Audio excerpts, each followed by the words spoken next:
ચાલુ કરીએ. ચલો બધાને ગુડ મોર્નિંગ, સુપ્રભાત. ટાઈમ ઘણો થઈ ગયો છે અને ટાઈમ ઘણો થવાનો છે, એ પણ ધ્યાન રાખજો. કેમ કે આજે એવું ચેપ્ટર ભણવું છે જે આપણે કહેવાય ને કે વ્યવહારુ જીવનમાં નોલેજ હોવું જરૂરી છે આના વિશે. બરાબર. અમુક ટાઈમે શરમમાં માણસ ઉકલી જતા હોય છે. બરાબર. એનો આજે આપણે અભ્યાસ કરવાનો છે. જે આપણને પ્રાઇમરી K1 જે બી આપણે માધ્યમિકમાં આવ્યા, ઉચ્ચતર માધ્યમિક ભણ્યા, એમાં કોઈ સરખી રીતે નથી ભણાવ્યું, એનો અભ્યાસ આજે કરવાનો છે. એવી નાની નાની બાબતોનું આપણે ધ્યાન રાખવાનું છે આમાં, કે અહીંયાથી તમે લેક્ચર ભરીને ઘરે જશો ને તો બી તમારે એને ઉપયોગમાં લેવાનું છે. અહીંયા જે બી કંઈ હું તમને ચર્ચા કરીશ એ બધું જ તમારે એમ સમજી લો કે તમારે અત્યારે રિયલ લાઈફની સ્ટોરી અહીંયા ચાલશે. બરાબર. આમાં આ તો વસ્તુ છે જ, બધું ભણવાનું જ છે આના વિશે, પણ અમુક જે તમારે કેરી કરવાની છે પોતાની રીતે, એ પણ આજે આપણે સમજવાનું છે. તો પહેલો પ્રશ્ન કે આપણે અત્યાર સુધી આપણે જેટલા બી તંત્રો ભણી ગયા ને એમાં સૌથી કોઈ મહત્ત્વનું તંત્ર હોય ને તો એક આ પણ છે, બહુ જ મહત્ત્વનું. તો કોઈ કહેશે પ્રજનન તંત્ર એટલે શું અથવા પ્રજનન એટલે શું? સાદું અને સિમ્પલ આપણે કહેવાય ને કે આપણે સાયન્ટિફિક લેંગ્વેજમાં અત્યારે હાલ નથી પડવું. પ્રજનન એટલે શું? તો સાદું અને સિમ્પલ કહેવું હોય ને કે ભાઈ એક એવો વ્યક્તિ છે, એક એવો જીવ છે જે પોતાના જેવો જ જીવ ઉત્પન્ન કરવાની જે પ્રક્રિયા કરે, પોતાના જેવો જ. બરાબર. તો આ જે પ્રક્રિયા છે એને પ્રજનન કહેવાય. ઇંગ્લિશમાં કહીએ તો ઇન્ટરકોર્સ. આખી જે સિસ્ટમ છે એ એના એ કહેવાય.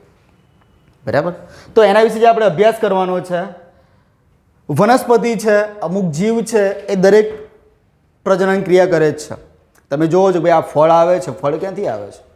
તમે કોઈ બી તમે ફ્રૂટ ખાઓ છો, બરાબર, તો એવું કંઈ પ્રશ્ન ના થાય કે આ ફળ એટલું ફૂલ હતું, પહેલાં કળી હતી, કળીમાંથી ભાઈ મોટું ફૂલ થયું, મોટા ફૂલમાંથી પછી એમાંથી આપણને ફળ પ્રાપ્ત થયું.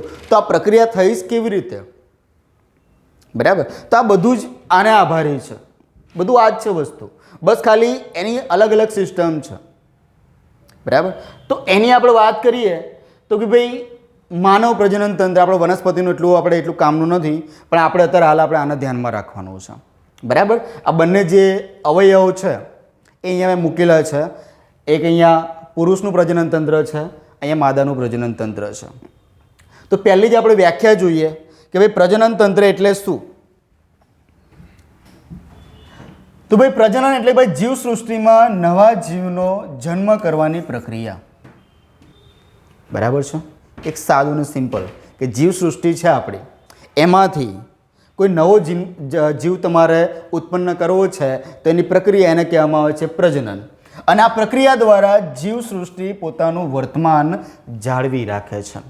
અત્યારે આપણે ખબર નહીં આપણે કઈ પેઢી આપણે અત્યારે હાલ પૃથ્વી પર હશે, પણ કરોડો વર્ષો પહેલાં કહેવાય છે કે ભાઈ મનુ અને પછી પેલા શું કહેવાય કે એક સ્ત્રીને આપણે ભગવાને કંઈ જન્મ આપ્યો અને મીન્સ કે ત્યાં પૃથ્વી પર ઉતાર્યા, પછી એ આગળની ક્રિયા, બરાબર છે, એ પ્રમાણે એકમાંથી 2 માનવ થયા, 3 થયા, 4 થયા, એમ કહીને આપણે જે સૃષ્ટિમાં કહેવાય કે માનવનું અસ્તિત્વ આવ્યું.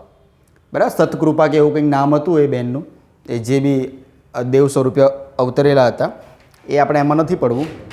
પણ એવી રીતે આ જે જીવસૃષ્ટિ છે એનું નિર્માણ થયું. બરાબર.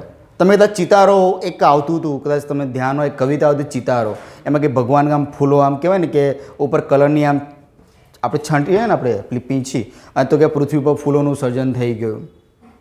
બરાબર છે. પછી આપણે જ્યારે વાત કરી કે વાલીની જે બહુ એક દાનવ હતો, પણ પછી પેલું કહેવાય ને કે વામન અવતારમાં બધી ખબર છે એ રીતે કંઈ પૃથ્વીનું એ રીતે સર્જન થયું. એટલે ઘણી કલ્પનાઓ છે, પણ આપણે એમાં નથી પડવું.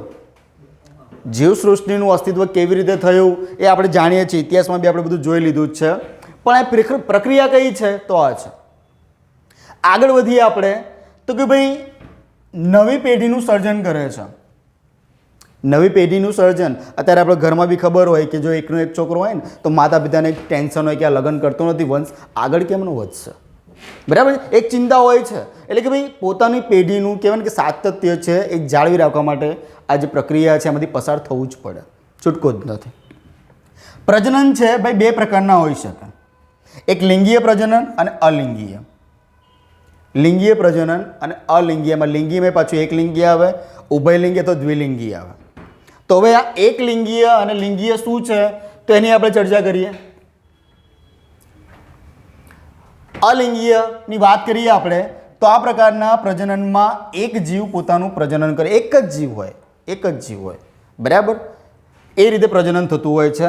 આમાં કોઈ લિંગીય કોષોનો ઉપયોગ થતો નથી. આપણને ખબર છે, આપણે જ્યારે યાદ કરો જ્યારે રેડ બાયોટેકનોલોજી ચલાવ્યું હતું ત્યારે મેં તમને બધું સમજાવ્યું કે કોષ છે એનું કેન્દ્ર છે બરાબર, એમાંથી ભાઈ જનીન હોય ને ડીએનએ હોય ને બધું કેટલું હોય, એ કેવી રીતે આખું કહેવાય ને કેટલું જાયગોટ બને છે એની આપણે બધી જ કથા કરી દીધી છે. છતાં આપણે હમણાં એક વિડીયો બતાવીશું એમાં એ વસ્તુ તમને બતાવીશ કે ભાઈ શુક્રકોષ છે, અંડકોષ છે, એટલે કે ભાઈ તમારે જો શું કહેવાય કે સજીવમાં બી માનવ બરાબર, માનવની વાત કરીએ તો એમાં બે કોષ જોઈએ, તમારે અંડકોષ જોઈએ અને શુક્રકોષ જોઈએ. જ્યારે આમાં એવું કંઈ હોતું નથી, આમાં કોષ હોવા એ આવશ્યક નથી. શામાં છે? આ અલિંગીય પ્રજનનની વાત કરું છું.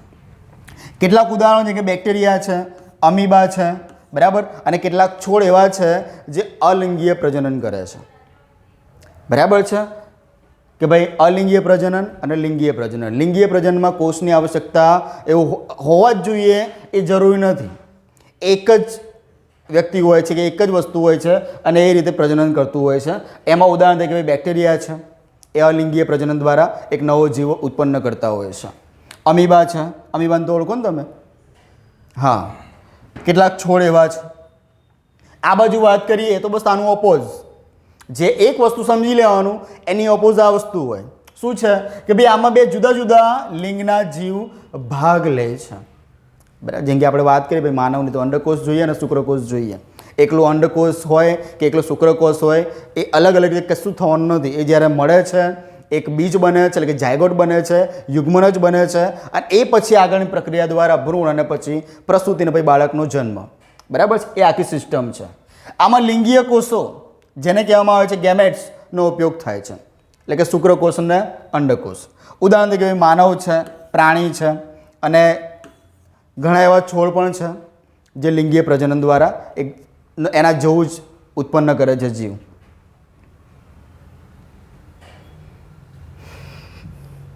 હવે લિંગીયમાં બી પાછું એક લિંગીય એટલે શું કે જે પ્રાણીઓમાં કાં તો નરમાં હોય કાં તો માદામાં હોય. એક લિંગીયમાં કેવું હોય કે કાં તો નર હોય કાં તો કોઈ માદા હોય અને એની રીતે પ્રજનન ક્રિયા કરતી હોય છે. એક જ લિંગીયમાં જરૂર નથી કે બે કોષ હોવા જોઈએ જ. એક લિંગીયમાં છે બરાબર. તે પ્રાણીમાં નર અને માદા બંનેમાં પ્રજનન અંગ હોય છે, જે કોઈ બી હોય બરાબર છે. કાં તો પ્રાણી નરમાં હોય કાં તો પછી માદામાં હોય, કોઈ બી એકમાં પ્રજનન અંગ એનામાં હોય. એવા કયા કયા છે? મનુષ્ય, પ્રાણીઓ બરાબર, આ એની અંદર એનો સમાવેશ થઈ જશે. અને બીજું એક આવે છે ઉભયજીવી અથવા તો દ્વિલિંગી. ઉભયજીવી અથવા તો દ્વિલિંગી એમાં શું છે કે જે પ્રાણીમાં નર અને માદા આ બંનેના જે લિંગ હોય છે એ એકમાં જ હોય. શું છે કે જે પ્રાણીમાં નર અને માદા બંનેના પ્રજનન અંગ હોય એક જમાં, અને એવું ઉદાહરણ છે અળસિયું બરાબર છે. આ એક્ઝામમાં કદાચ તમને પૂછાય તો યાદ રાખજો કે ભાઈ દ્વિલિંગીય અથવા તો ઉભયલિંગીય જીવ નીચેનામાંથી કયો છે તો અળસિયું લખવું બરાબર છે. અળસિયાના બે મોઢા હોય ખબર ને, આમ ખેંચો તોય જાય, આમ ખેંચો તોય જાય, ફ્લેક્સિબલ હોય બરાબર છે. અને કંઈ બી હોય તો બી જમીનમાં દટાયેલું હોય બરાબર, તો બી એનો જીવ મતલબ અસ્તિત્વ એ ધરાવે જ છે. દેડકો પણ છે પણ દેડકો આમાં નહીં આવે. દ્વિલિંગીયમાં એની અંદર અથવા તો ઉભયલિંગીય કહેવાય તો એમાં અળસિયું એક્ઝામ્પલમાં લખવું. પુરુષનું પ્રજનન તંત્ર, આ જે વસ્તુ કહેવાય ને કે આપણને જે પ્રાઇમરીમાં વ્યવસ્થિત સમજાયું નથી, આજે આપણે જોવાનું છે, સમજવાનું છે. આખું જે છે એ તંત્ર છે પુરુષનું પ્રજનન તંત્રની વાત કરીએ આપણે તો એના અમુક જે ઘટકો છે બરાબર છે, જે નવા જીવ ઉત્પન્ન કરવા માટે અતિ આવશ્યક છે. પહેલી વાત કરીએ તો જે આ દેખાય છે બરાબર છે, એ જે શુક્રપિંડ જે શુક્રકોષને જન્મ આપે, જે શું કરે, શુક્રકોષને જન્મ આપે. તો આ ક્યારે જન્મ આપે? આની કોઈ ઉંમર હોય કંઈ કે બાળક જન્મ તરત શુક્રકોષ ઉત્પન્ન કરતું થઈ ગયું એવું કંઈ હોય? અલગ અલગ પ્રકારની અવસ્થાઓ ખબર ને, બાલ્ય અવસ્થા, પછી કિશોર, તરુણ અને પછી પુખ્ત. બરાબર, તો એમાંની આ કઈ અવસ્થાનો એક ભાગ છે કે એમાં જે શુક્રપિંડ છે એ શુક્રકોષોનું ઉત્પાદન કરે છે? કિશોરની તરુણ અવસ્થા આવે, ટીનેજર કહેવાય ને, જે તરુણ અવસ્થા, એમાં લગભગ 12 થી 14 વર્ષની ઉંમર. જ્યારે આ જ વસ્તુ બાલિકાની વાત કરીએ, આપણે ગર્લ્સની વાત કરીએ, તો એમાં કેટલું હોય? 10 થી 12 વર્ષ તરુણ અવસ્થા, 10 થી 12 વર્ષ. એમાં અલગ અલગ પ્રકારના એનામાં ચેન્જીસ આવે, જે ગ્રંથિઓ અનએક્ટિવ હોય એ એક્ટિવ થવા લાગે. બરાબર છે, એ પુરુષમાં 12 થી 14 અને પેલામાં 10 થી 12 વર્ષનો સમયગાળો હોય છે. અહીંયા જે શુક્રકોષોનું જે ઉત્પાદન થાય, બરાબર, એ જે આ વાહિની છે, શુક્રવાહિની, બરાબર, અને આ છે તમારું શુક્રાશય, એમાં બધું જમા થાય, એમાં બધું જમા થાય. અને શુક્રવાહિની અને જે શુક્રકોષ, બરાબર, અને અહીંયા જે આ નલિકા આવેલી છે જેને કહેવામાં આવે છે મૂત્રમાર્ગ, બરાબર, એ પ્રજનનની ક્રિયા દ્વારા એક જ એવો માર્ગ છે. બરાબર, જ્યારે સ્ત્રીઓની વાત કરીએ તો એમાં અલગ અલગ પ્રકારના માર્ગ છે. પ્રજનન માર્ગ અલગ છે, પછી મૂત્રમાર્ગ અલગ છે, જ્યારે પુરુષમાં એક જ છે. આ વસ્તુ ધ્યાન રાખજો. અમુક વસ્તુ સેમ છે અને અમુક વસ્તુ અલગ છે. અલગ શું છે કે ભાઈ અહીંયા આપણું શુક્રપિંડ છે, જ્યારે માદામાં શું આવે? અંડપિંડ આવે. બરાબર, બીજી આપણે વાત કરીએ તો ભાઈ અહીંયા જે નલિકા છે, આ તમારી શુક્રવાહિની, એ શુક્રકોષનું પ્રોડક્શન કરતું જાય અને શુક્રાશયમાં બધું ઉમેરા, મતલબ કે આ ભરાતું જાય.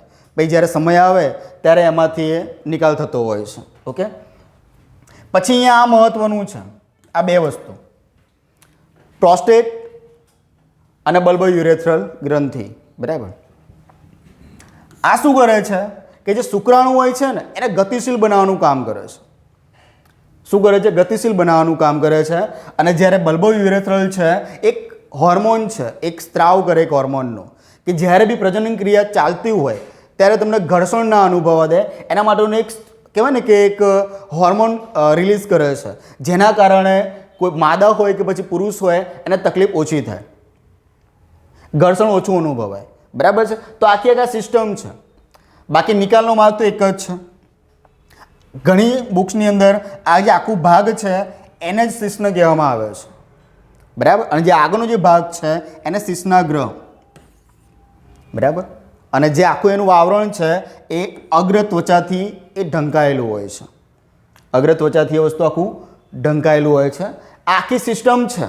પછી અહીંયા જે આવેલું છે વૃષણ જાળી. બરાબર, આખી જે હોય છે ને વસ્તુ જે એ વૃષણ કોથળીમાં સંગ્રહાયેલું હોય છે.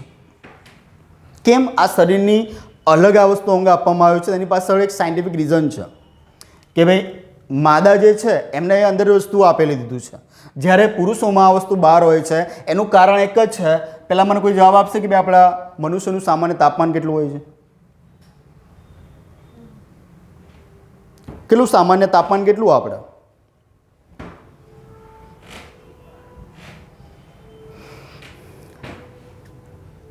હજુ તો હું પાછળ બીજા બે પ્રશ્ન પૂછવાનો હતો કે સેલ્સિયસમાં કહો, ફેરનહીટમાં કહો અને કેલ્વિનમાં કહો. તમે તો એકમાં બી નથી કહેતા. સેલ્સિયસમાં કેટલું? સેલ્સિયસમાં આપણું તાપમાન છે ભાઈ 37° સેલ્સિયસ. કેટલું છે? 37° સેલ્સિયસ. તો આપણું જે શરીરનું તાપમાન છે એ 37° સેલ્સિયસ છે. પણ આ તાપમાને છે ને શુક્રકોષો જીવિત રહી શકતા નથી. જે આપણું જે 37° સેલ્સિયસ તાપમાન છે એમાં શુક્રકોષો છે એ જીવિત રહી શકતા નથી. એના માટે આનાથી 2 થી 3 સેન્ટીમીટર ઓછું તાપમાન વૃષણ કોથળીનું હોય છે. એટલે આમાં આપણું જેટલું 37° સેલ્સિયસ આપણું શરીરનું તાપમાન હોય ને એનાથી 2 કે 2.5 જેટલું તાપમાન છે ને આનાથી ઓછું હોય છે. માટે અહીંયા શુક્રકોષો સારી રીતે રહી શકે છે, જીવી શકે છે. એટલા માટે આ અંગને બહાર મૂકવામાં આવ્યું છે. બરાબર છે? એક આ એની એક સાયન્ટિફિક રીઝન છે આનું. તો બાકીનું બધું આપણે થિયરિકલ સમજીએ. અંડપિંડ અને શુક્રવાહિની. અંડપિંડ આપણે જોઈ લીધું છે, શુક્રવાહિની જોઈ લીધું છે, બરાબર. સોરી, શુક્રપિંડ આવશે. પુરુષનું જે મુખ્ય પ્રજનન અંગ કહેવાય તો એ છે અંડપિંડ, સોરી શુક્રપિંડ. શુક્રપિંડ છે પુરુષનું મુખ્ય પ્રજનન અંગ. કયું છે? શુક્રપિંડ છે. કેમ? કેમ કે એમાંથી શુક્રકોષો રિલીઝ થાય છે અને આગળ શું કહેવાય કે બાળકના જન્મ માટે એ અતિ આવશ્યક છે, બરાબર છે. ખાલી એકલા બાળકના જન્મ માટે જ નહીં, પણ એ જે બાળક છે, સ્ત્રી હશે કે પુરુષ હશે, એની જાતિ નિર્ધારણ માટે બી એ વસ્તુ જરૂરી છે, બરાબર છે. સંખ્યા કેટલી હોય છે? બરાબર છે, 2 હોય છે, એટલે કે એક જોડ હોય છે. શુક્રપિંડ છે એની સંખ્યા ટોટલ કેટલી છે? 2 છે અને જોડ પૂછે તો 1 છે. સ્થાન ક્યાં છે? આપણે જોઈ લીધું સ્થાન કે ભાઈ બહારની બાજુ વૃષણ કોથળીમાં. બહારની બાજુ વૃષણ કોથળીમાં સ્થાન છે. કેટલા? 2 શુક્રપિંડ છે. બહારની બાજુ વૃષણ કોથળીમાં એનું સ્થાન છે. જોડ પૂછે તો 1. અને બહાર કેમ છે? તો ભાઈ શરીરનું જે તાપમાન છે એનાથી 2 કે 3 સેન્ટીગ્રેડ છે એનાથી ઓછું જોઈએ, કેમ કે તો શુક્રકોષો જીવિત રહી શકે. નહીં તો જે શરીરનું અંદરનું જે તાપમાન છે એ એની હીટના કારણે એ મરી શકે છે. એ જીવિત રહેવું એ લોકો માટે કહેવાય ને કે તકલીફદાયક છે. શુક્રપિંડમાં શુક્રકોષોનું નિર્માણ થાય છે, આપણે જોઈ લીધું, જેને શું કહેવામાં આવે છે? સ્પર્મ કહેવામાં આવે છે, બરાબર છે. એને શું કહેવામાં આવે છે? સ્પર્મ કહેવામાં આવે છે.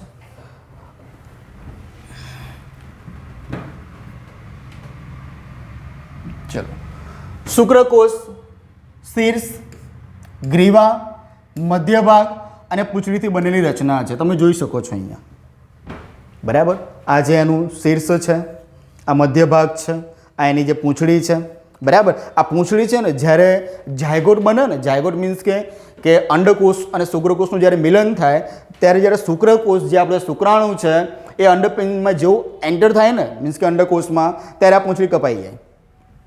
એ આપણે હમણાં વિડીયોમાં જોઈશું, બરાબર. કણાભસૂત્રોનું કામ શું છે કે ભાઈ શુક્રકોષને જે તરવા માટેની શક્તિ પૂરી પાડવી. આજે આખું એક આ શુક્રાણુ જ છે, એની રચના છે કે આ શીર્ષનો ભાગ છે, આ મધ્ય ભાગ છે અને મધ્ય ભાગમાં કણાભસૂત્ર છે, આ પૂંછડી છે, એને તરવા માટે, આગળ જવા માટે, ધક્કો મારવા માટે એને મદદરૂપ થાય છે. અને કણાભસૂત્ર એક શક્તિનો સ્ત્રોત પૂરો પાડે છે, બરાબર છે. આ એની એક રચના છે, આ એની ગ્રીવા કહેવાય છે, બરાબર છે. એની ગ્રીવા છે. જોઈએ અહીંયા કે શુક્રકોષો છે શરીરના તાપમાન એટલે કે 37° સેલ્સિયસે જીવી શકતા નથી. આપણે હમણાં જે કથા કરીએ છીએ કે 37° સેલ્સિયસે શુક્રકોષો જીવી શકતા નથી. તેથી વૃષણ કોથળીનું તાપમાન કેટલું હોય? 33° સેલ્સિયસથી 35° સેલ્સિયસ, એટલે કે 2.5 થી 3 જે સેન્ટીગ્રેડ છે એ ઓછું હોય. ઓકે, તો 33° સેલ્સિયસથી 35° સેલ્સિયસ શુક્રકોષો જીવિત રહે, બરાબર. એટલે કે આ તાપમાન એમના માફક આવે છે, બરાબર. કદાચ આ ભૂલી જાઓ ને કે 33 થી 35, તો ખાલી એટલું યાદ રાખવાનું કે ભાઈ 2 થી 3 સેન્ટીગ્રેડ ઓછું તાપમાન હોય આપણા શરીરનું તાપમાન કરતાં. પણ આપણને એ ખબર હોવી જોઈએ કે આપણા શરીરનું સામાન્ય તાપમાન કેટલું, બરાબર છે. આ ખબર હોવી જોઈએ, બરાબર. 97.6 સમથિંગ છે. એ શું છે? ફેરાનહીટ છે. 310 સમથિંગ કેલ્વિન છે. તો આ બધું તમારે યાદ રાખવાનું. સૂત્ર છે, પણ સૂત્રમાં શું કહેવાનું? 3 તો ડેટા યાદ રાખવાના, સૂત્રમાં શું પડવાનું? એનું એક ફોર્મ્યુલા પણ છે, પણ આપણે આટલું યાદ રાખવાનું. 37° સેલ્સિયસ, 97 કે 98.6 સમથિંગ છે એ ફેરાનહીટ, અને કેલ્વિન કેટલું છે? 310 કેલ્વિન. આ યાદ રાખજો, આપણું સામાન્ય તાપમાન. ચલો, શુક્રકોષો છે એ શુક્રવાહિનીમાંથી પસાર થઈને ક્યાં? મૂત્રજનન માર્ગથી આવે છે, બરાબર છે. શુક્રકોષો છે શુક્રવાહિનીમાંથી પસાર થઈને મૂત્રજનન માર્ગ એટલે કે આપણે જે હમણાં વાત કરી હતી શિશ્ન, બરાબર છે, પેનિસ, એમાંથી એ બહાર આવે છે.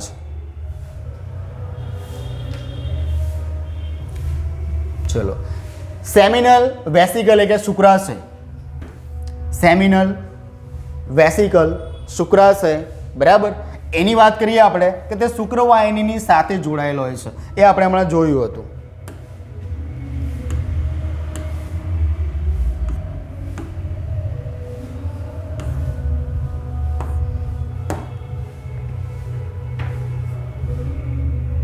ચલો, આ જે વસ્તુ છે સેમિનલ આ જે એરિયા છે, બરાબર, આ જે આપણું શુક્રાશય છે એ એની અંદર બધા શુક્રકોષો એડ થાય છે, બરાબર. અને આની અંદર એડ થયા પછી જે આ બે ગ્રંથિઓ છે, બરાબર, આ જે પ્રોસ્ટેટ ગ્રંથિ છે, બરાબર, એક હોર્મોન એક સ્ત્રાવ કરે છે, એ અહીંયા શુક્રાશયની અંદર જ ઉમેરાય છે અને અહીંયાથી શુક્રકોષો અને આ જે હોર્મોન રિલીઝ કરે છે સેમિનલ જે વેસિકલ્સ, એમ કરીને આપણું શું કહેવાય કે એક વીર્ય બને છે. એકલું ખાલી શુક્રકોષ છે એ જવાબદાર નથી, પણ એને આગળ ધકેલવાનું કામ કરતું હોય તો એ આ છે પ્રોસ્ટેટ ગ્રંથિ, બરાબર. એ કોઈ એક વસ્તુનો ભાગ આમાં નથી, બધાનું મજિયારું કામ છે એમ કહી શકાય. એક વર્ક કરે એક વર્ક ના કરે તો આગળ પ્રોસેસ થવી અશક્ય છે. ઓકે,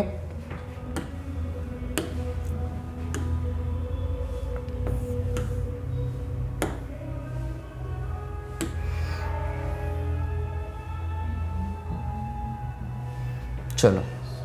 શુક્રવાહિની સાથે જોડાયેલું છે, આપણે જોયું સેમિનલ વેસિકલ છે, શુક્રાશય છે, એની વાત કરીએ આપણે. ભાઈ સેમિનલ વેસિકલમાં વીર્યનું નિર્માણ થાય છે. હાલ મેં વાત કરી એ પ્રમાણે વીર્યનું નિર્માણ ક્યાં થાય? સેમિનલ વેસિકલ, એક ભાઈ શુક્રાશયમાં વીર્યનું નિર્માણ થાય છે. બધા શુક્રકોષો ત્યાં જ જમા થાય છે. વીર્ય એક એવો છે ભાઈ ચીકણો પદાર્થ છે, શુક્રકોષોને ગતિશીલ અને જીવિત રાખે છે, બરાબર છે. વીર્ય છે એની અંદર શુક્રકોષો જીવિત અવસ્થામાં રહી શકે છે. એ ચીકણો પદાર્થ છે એક પ્રકારનો, બરાબર. અને એની અંદર શુક્રકોષો જીવિત રહી શકે છે. જો કદાચ આ ના હોય તો કદાચ એ જીવિત ના રહી શકે, બરાબર છે. એટલે એને જીવિત રાખવા માટે પણ આ વસ્તુ જરૂરી છે.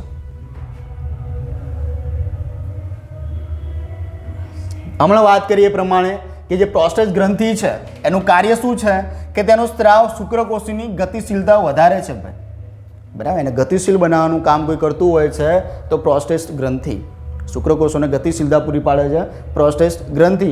અને આની વાત કરીએ બલ્બો યુરેથ્રલ ગ્રંથિની, તો ભાઈ પ્રજનન વખતે ઘર્ષણ નિરોધક સ્ત્રાવ કરે છે. પ્રજનન વખતે એટલે જ્યારે ઇન્ટરકોર્સ કરતા હોઈએ ત્યારે, બરાબર છે, જે ઘર્ષણ એટલે કે એનો અનુભવ નહીં થાય, એટલે કે એનાથી આપણે પ્રોટેક્ટ કરે છે. કોણ? તો બલ્બો યુરેથ્રલ ગ્રંથિ. એનું કામ જ આ છે કે ભાઈ પ્રજનન વખતે ઘર્ષણ નિરોધક સ્ત્રાવ કરવો. એ કામ આનું છે બલ્બો યુરેથ્રલ ગ્રંથિનું. પ્રોસ્ટેટનું કામ શું છે કે ભાઈ જે શુક્રકોષો છે એને ગતિશીલતા પૂરી પાડવી. અને બલ્બો યુરેથ્રલ ગ્રંથિનું કામ શું છે કે પ્રજનન વખતે ઘર્ષણ નિરોધક સ્ત્રાવ કરવો. એ આનું કામ છે. શિશ્ન અથવા તો પેનિસ એ આપણે આકૃતિમાં જોઈ લીધું છે. એ શું છે કે વૃષણકોથળીના આગળના ભાગમાં આવેલું શું છે? એક સ્નાયુમય નળાકાર અંગ છે. શું છે કે વૃષણકોથળીના આગળના ભાગમાં આવેલ એક સ્નાયુઓથી, એમાં કંઈ હાડકું નથી, એ સ્નાયુઓથી બનેલું છે, બરાબર. સ્નાયુમય નળાકાર અંગને શિશ્ન કહે છે. તે પુરુષનું બાહ્ય જનનાંગ છે, બરાબર છે સાહેબ. જનનાંગ તો હા બરાબર છે, કેમ કે જનનની ક્રિયા માટે એ અંગ આવશ્યક છે અને આમાંથી શુક્રકોષો રિલીઝ થાય છે. જે વીર્ય છે એ બહાર જ આવતું હોય, એટલે કે એનો દ્વાર ખુલતો હોય તો આનાથી ખુલતો હોય છે. તો માટે પુરુષનું એને જનનાંગ કહી શકાય, બરાબર, કેમ કે જનનની ક્રિયા માટે એ અતિ આવશ્યક છે. પ્રજનનની ક્રિયા સમયે નર જનન છિદ્ર દ્વારા શુક્રકોષો છે એ સ્ત્રીના યોનિ માર્ગમાં ખુલે છે, બરાબર છે. કે પ્રજનનની ક્રિયા દ્વારા જે બી શુક્રકોષો છે એ જે એન્ટ્રી ક્યાંથી લે છે તો સ્ત્રીના યોનિ માર્ગમાંથી, બરાબર. અને જે શુક્રકોષો છે એ જે જનનાંગ છે એના છિદ્રમાંથી બહાર આવે છે. એ તમને આખી મેં નળાકાર જે રચના હતી પેનિસ એ તમને બતાવી. શિશ્નના પહોળા છેડાને ભાઈ શિશ્નાગ્રહ કહેવાય છે, બરાબર છે. એ પણ આપણે જોયું આકૃતિમાં કે શિશ્નાગ્રહ જે બહારનો જે ભાગ છે, છિદ્રનો જે ભાગ છે પહોળો, એને શું કહેવામાં આવે છે? શિશ્નાગ્રહ કહેવામાં આવે છે. આ એકદમ સિમ્પલ વસ્તુ છે. આપણા આ એમ સમજો ને કે આપણે પોતાને ઓળખીએ છીએ કે આપણે શું છીએ, અને આ જ વસ્તુ સમજાવતા પ્રાઇમરીના શિક્ષકો ડરતા હતા. એમનો ડર જાયજ છે. કેમ? કે પબ્લિક ના સમજ હતી. એ એના ઊંધા મિનિંગ નીકાળતું હતું.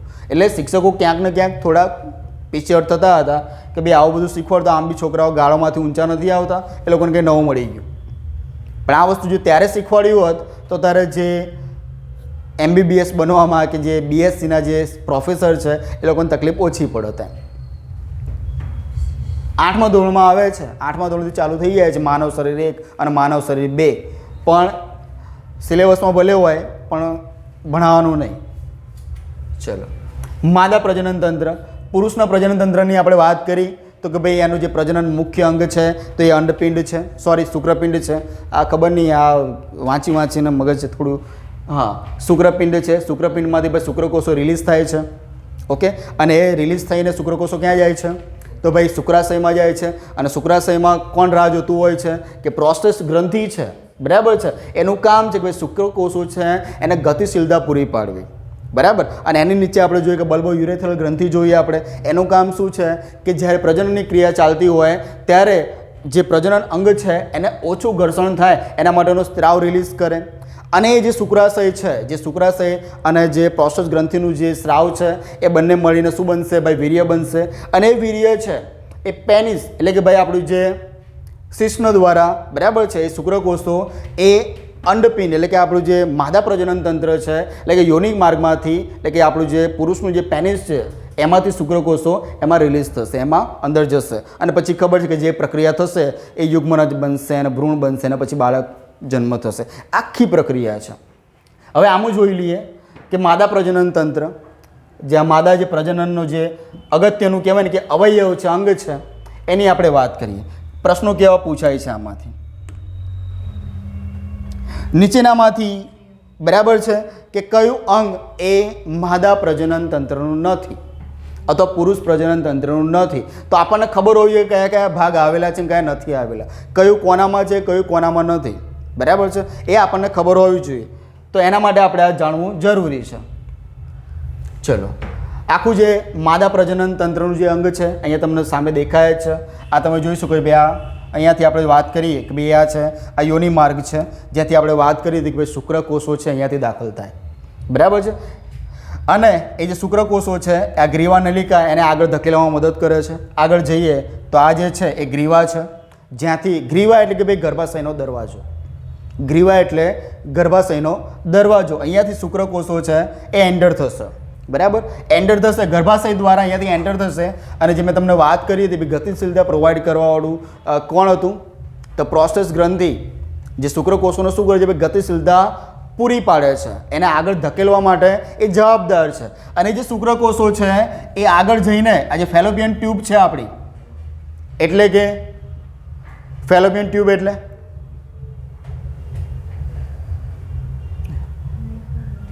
નહીં, અંડવાહિની કહેવાય. અને શું કહેવાય? અંડવાહિની કહેવાય છે. આ જે ફેલોપિયન ટ્યુબ એટલે ભાઈ અંડવાહિની છે. બરાબર, અને આ જે છે અંડપિંડ છે. બે અંડપિંડ એટલે કે એક જોડી અંડપિંડ છે. અને શુક્રપિંડમાં કેવું છે કે શુક્રપિંડ કહેવાય ને કે હજારોની સંખ્યામાં શુક્રકોષો આમ તરત રિલીઝ કરી દે. સ્ત્રીઓમાં એવું હોતું નથી. સ્ત્રીઓમાં એવું હોતું નથી. શુક્રકોષોના પ્રોડક્શનમાં પુરુષની કોઈ ઉંમર માયને નથી રાખતી. આ બધા તમને ડિફરન્સ કહું છું.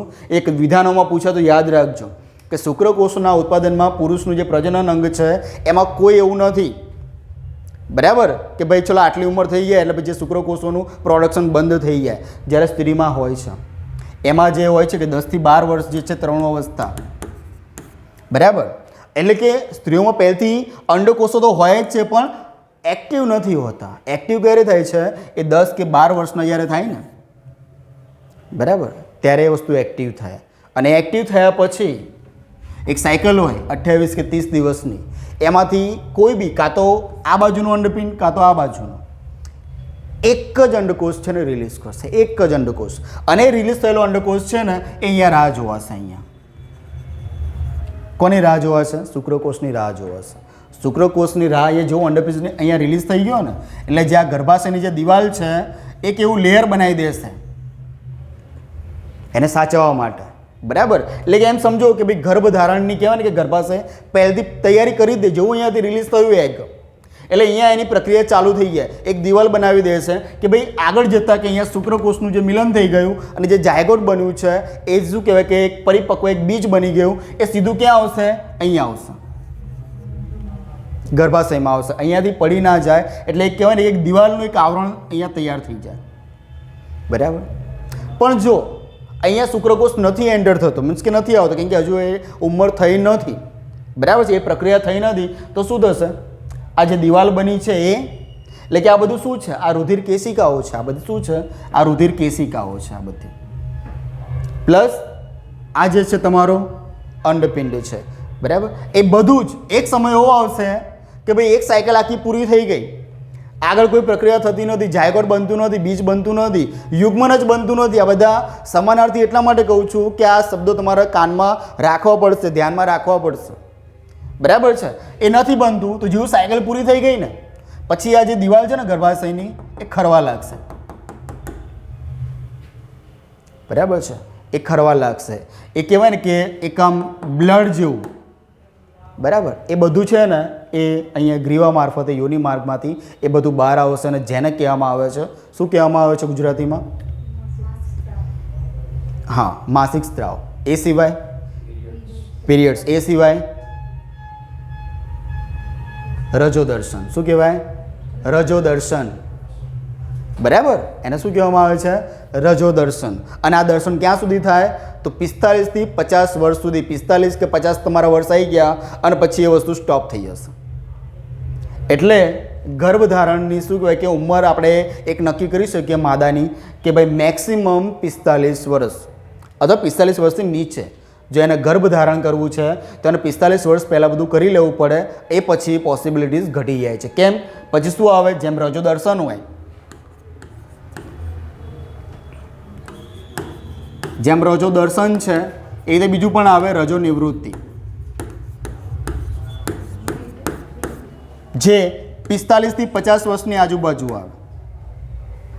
45 કે 50 વર્ષ થાય એટલે કહેવાય ને કે જે અંડપિંડ છે એ અંડકોષનું નિર્માણ કરવાનું બંધ કરી દે, સ્ટોપ કરી દેશે. બરાબર? એટલે કે તમારું માસિક સ્ત્રાવ પણ થવાનું અહીંયા બંધ થઈ જશે. એટલે કે તમે ગર્ભધારણ નહીં કરી શકો.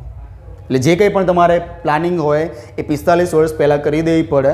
અને બને તો બીજો સારામાં સારો જો કોઈ ગર્ભધારણનો કોઈ સમય હોય ને તો 25 થી 35.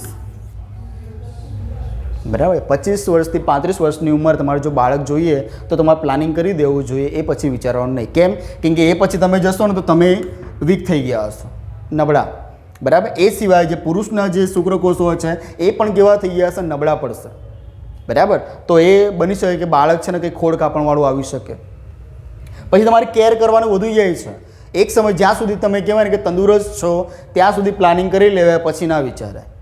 પછી વિચારો તો પછી આગળ જે બી સમસ્યા હોય એનો સામનો તમારે કરવો પડે. ઓકે? તો અહીંયા જોઈએ આપણે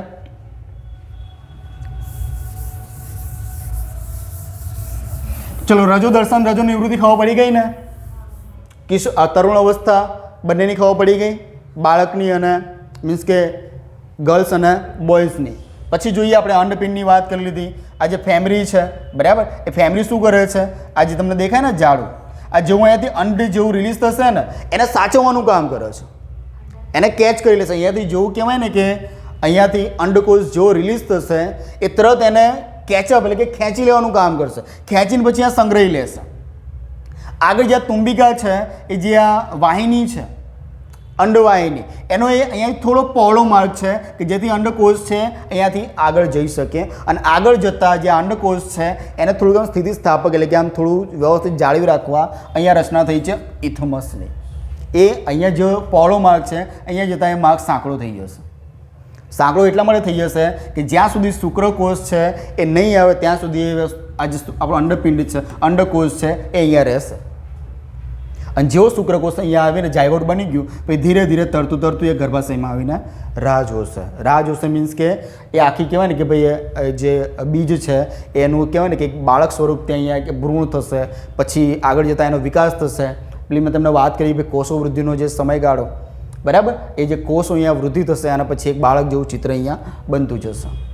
બરાબર? તો અહીંયા ઇથમસનું કામ ખબર પડી ગઈ. હવે જે આ 3 ભાગ છે ગર્ભાશયના, બરાબર, એ બીજું કંઈ નથી. એ આ જે છે આપણું જે જાયગોટ છે એને સાચવવા માટે જે દિવાલનું કામ કરે છે ને તો એ આ છે.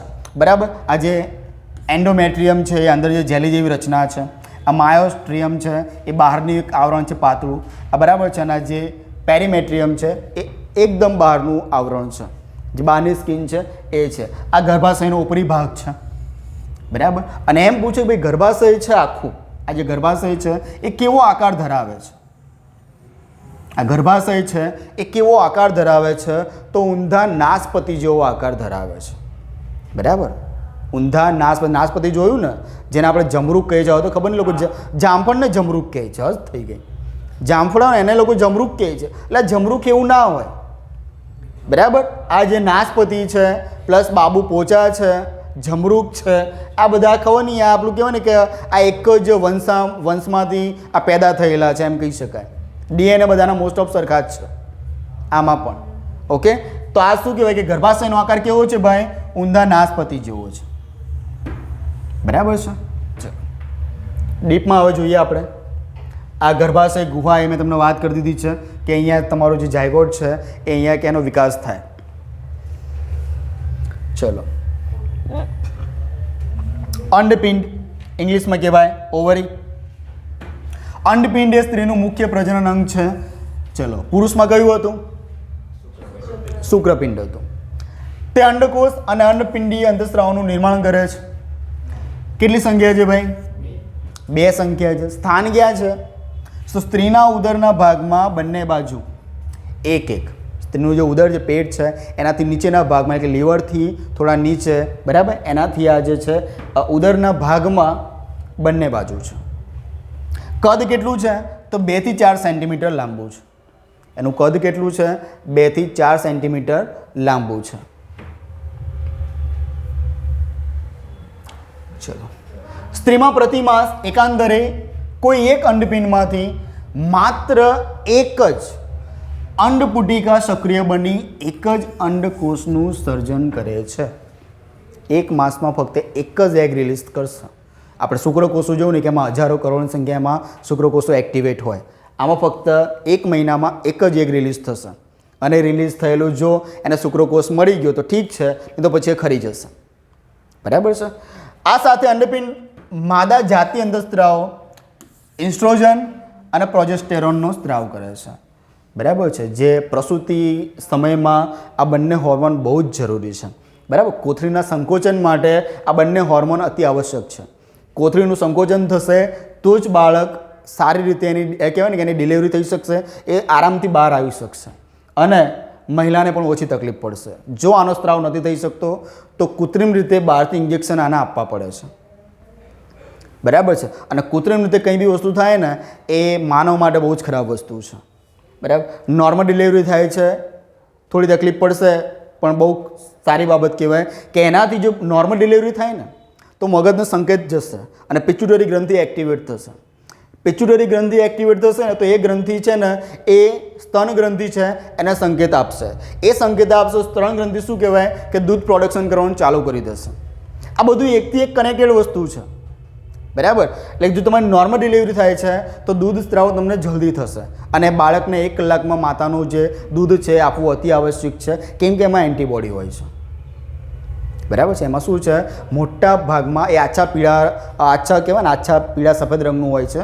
બરાબર. એમાં ભરપૂર પ્રમાણમાં એન્ટીબોડી હોય એ બાળક માટે બહુ જ જરૂરી છે. બાળકને જો તમારે નિરોગી રાખવું છે, રોગમુક્ત રાખવું છે, એનામાં કોઈ ખોડ ખાપણ ના આવે ભવિષ્યમાં, તો એમ સમજો ને કે એ વેક્સિનનું કામ કરે છે. બરાબર. કોરોના કાળમાં જે ગર્ભવતી મહિલાઓ હતી ને, ગર્ભવતી મહિલાને કોરોના હતો પણ બાળક નહોતું, એનું કારણ આ છે. બરાબર. કેમ કે ભરપૂર પ્રમાણમાં એન્ટીબોડી છે. અને એ પણ જો તમે જો કદાચ અમુક આપણે શું કહેવાય કે ધાર્મિક બધું એટલું બધું છે ને કે અમુક ટાઈમે તો બહુ આમ થાય કે આ શું છે આ બધું, 6 મહિના સુધી આમ કરો ને તેમ કરો. હા, 6 મહિનો પાળવો જોઈએ. પાળો એ રીતે જોઈએ કે કોઈને બાળકને ટચ નહીં કરવા દેવાનું.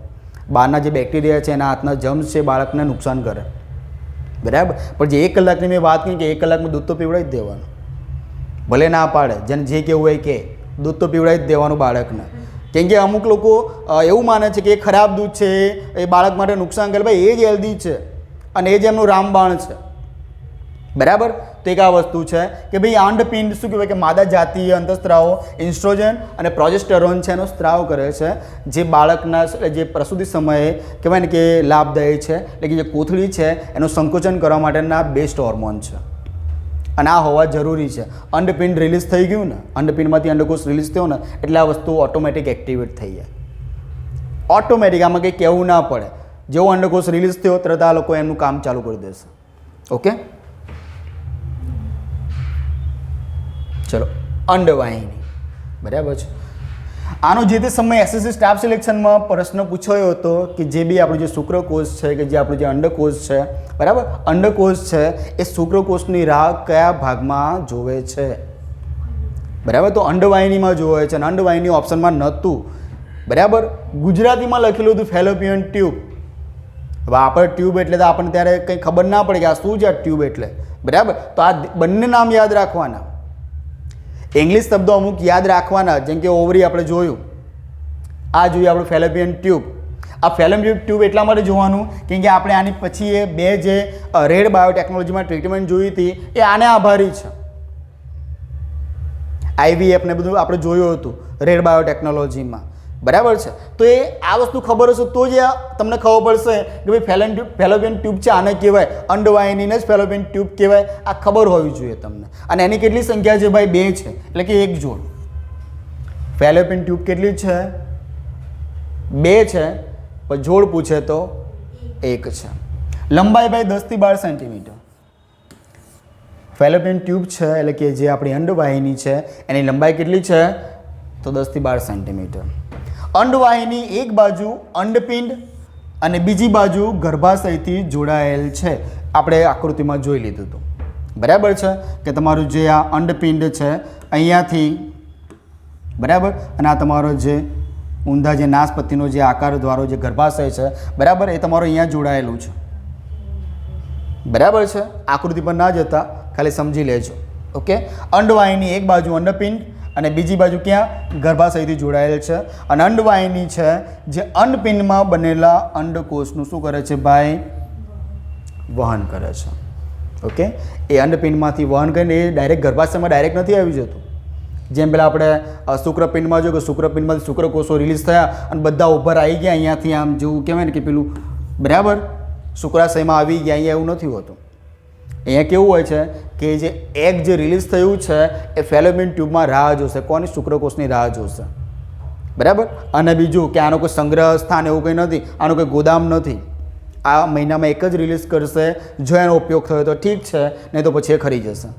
માસિક સ્ત્રાવ જે તમારે થાય છે એ એના દ્વારા એ ખરી જશે, બરાબર છે.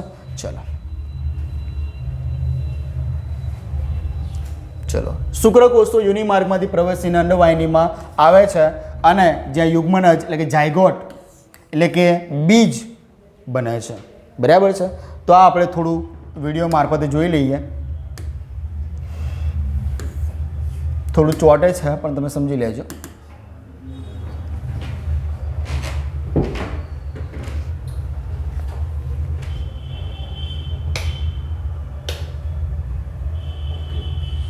બરાબર છે. આ જે એગ રિલીઝ થયું, બરાબર છે, અંડપિંડમાંથી.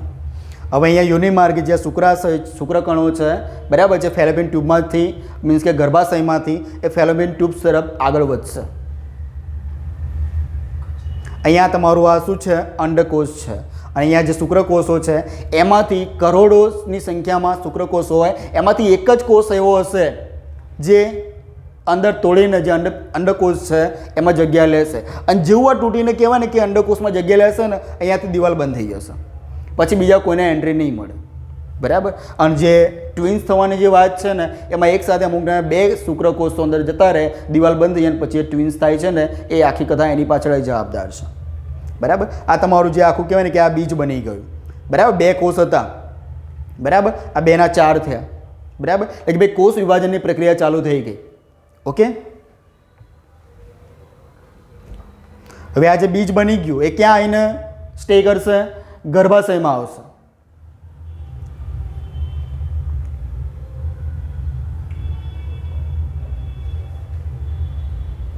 બરાબર. આ બીજે બીજ બની ગયો, હવે ધીરે ધીરે ક્યાં આવીને સ્ટે કરશે? ગર્ભાશયમાં આવશે. ગર્ભાશયમાં આવી ગયું. હવે અહીંયા મનુષ્યની આકૃતિ બનતી જશે. અહીંયા થોડું સ્પીડમાં લીધેલું છે,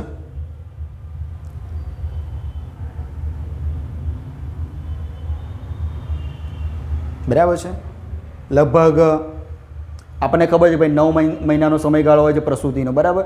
જો દિવસ પૂછે તો 270 દિવસ.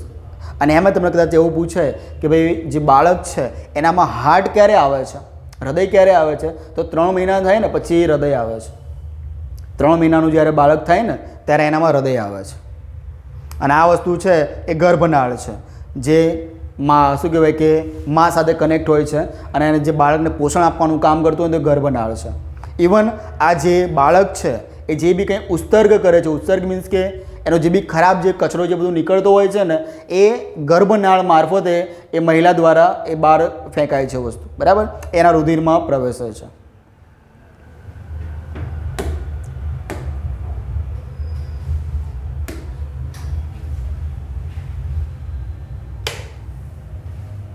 ચલો, તો આ વસ્તુ છે કે કેવી રીતે જાયગોટ બને છે, કેવી રીતે બીજ બને છે, એ તમને મેં એક નાની એક વિડીયો ક્લિપ દ્વારા આપણે સમજી લીધું, બરાબર. એ એવી રીતે જ વસ્તુ હોય છે. તો યુગ્મન જ એટલે કે ભાઈ જાયગોટ અથવા તો બીજ એ એનું મિલન છે એ ક્યાં થાય છે?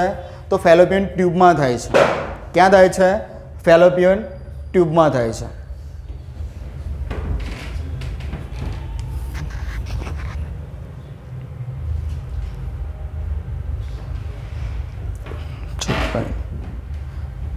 ઓકે છે ને અહીંયા ઓટો ફોકસમાં? ચલો, આ વિડીયો હતો પણ અહીંયા શો નહીં થયો, એ તમને મેં બતાવી દીધો છે. ચલો જોઈએ આપણે અંડવાહિની નિવાપ. અંડવાહિની નિવાપ એ બીજું કંઈ નથી, મેં તમને પેલું બતાવ્યું હતું ને જાળીવાળું, આવું કંઈક હતું. અને અહીંયાથી જે આપણું જે પિંડ છે એમાંથી જે અંડકોષ જેવું રિલીઝ થાય ને એને સાચવી રાખવાનું કામ, બરાબર છે, એટલે કે એને કેચઅપ કરવાનું, એટલે કે એને એકત્રિત કરવાનું કામ આ કરે છે અંડવાહિની નિવાપ. આગળ જોઈએ તુંબિકા. તુંબિકા શું છે? મેં તમને વાત કરી હતી કે અંડવાહિની જે નિવાપ છે પછીનો જે પહોળો ભાગ છે, જે આવું કંઈક હતું ને, જે આટલો જે પહોળો ભાગ છે એ છે અંડવાહિની, બરાબર. નિવાપ પછીનો ભાગ છે એને તુંબિકા કહેવાય, બરાબર. આ જે વસ્તુ હતું એ શું હતું? અંડવાહિની નિવાપ હતું. એનાથી થોડા આગળ ગયા તો તુંબિકા આવ્યું. એનાથી આગળ ગયા તો શું આવશે? ઇથમસ આવશે, બરાબર. ઇથમસનું કામ શું છે? કે અંડવાહિનીનો જે સાંકડો અને અંતિમ ભાગ જે ગર્ભાશય સાથે જોડાયેલો છે, અને જે બી અંડકોષ રિલીઝ થાય છે એ એટલા ભાગમાં શુક્રકોષની રાહ જોવે છે. જાણ. ચલો, ગર્ભાશય એટલે કે યુટરસ. યસ, એ ગર્ભનાળથી જ બધું એ સિસ્ટમ એ રીતે જો પોષણની વાત આવે ને એની તો બધું આવી જ ગયું. પોષણની વાત આવી એટલે કે ગર્ભનાળ જ બધું એનું મુખ્ય છે વસ્તુ. જ્યાં સુધી ગર્ભનાળ માતા સાથે કનેક્ટ છે ત્યારે સર્વસ્વ જે બી માતા જે બી કંઈ બહાર પ્રવૃત્તિ કરે છે ને એની સીધી ઇફેક્ટ બાળકને થશે, બરાબર. ડૉક્ટર ચોખ્ખી ના પડે પાણીપુરી નહીં ખાવાની, ખટાસવાળો નહીં ખાવાનું, તો બી ખાઓ ને તો બાળક પહેલાં એને ગોલગપ્પા જ માગશે કે ચટાકો થઈ ગયો, બરાબર.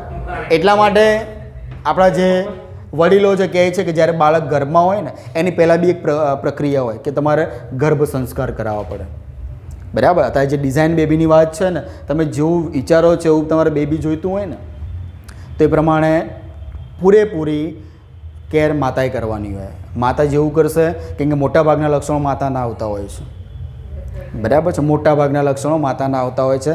પ્લસ ઘરમાં કંકાસ ચાલતો તો એ અંદર સાંભળતો તો હોય જ, એ આઈને બહાર ઝઘડા જ કરશે, બરાબર. એટલે શાંતિવાળું વાતાવરણ રાખવાનું બને ત્યાં સુધી. કહેવાય ને કે એવું નથી કહેતો કે તમે ભક્તિ ભાવમાં ડૂબી જાઓ, પણ થોડું એવી બુક્સ વાંચો, બરાબર, કે જેથી કરીને બાળકને એને ફાયદો થાય, બરાબર. તો આ બધી બાબતો છે. જોઈએ આપણે આમાં તો ઘણી કથા કરી છે પણ આપણે મુખ્ય ટૉપિકથી ભટકી જઈશું. ચાલો, ગર્ભાશય એટલે કે યુટ્રસ સંખ્યા કેટલી છે? 1 હોય, બરાબર. એક જ હોય ને ભાઈ, સંખ્યા એક જ છે. અંડપિંડ અને શુક્રપિંડમાં એક જોડી હતું, બરાબર છે. જ્યારે ગર્ભાશય કેટલું છે? એક જ છે. આકાર તો ઊંધા નાશપતિ જેવો હોય છે, આપણે વાત કરી, બરાબર. આ નાશપતિને બધું યાદ રાખજો. આ બધું જમરૂખ છે, બાબુ પોચા છે, બધાના આકાર એક સરખા છે, બરાબર. બાબુ પોચા એ સિવાય બીજું એક કલરનું પણ નામ છે, બરાબર. એક કલરનું નામ કહેવાય છે ગુલાબી.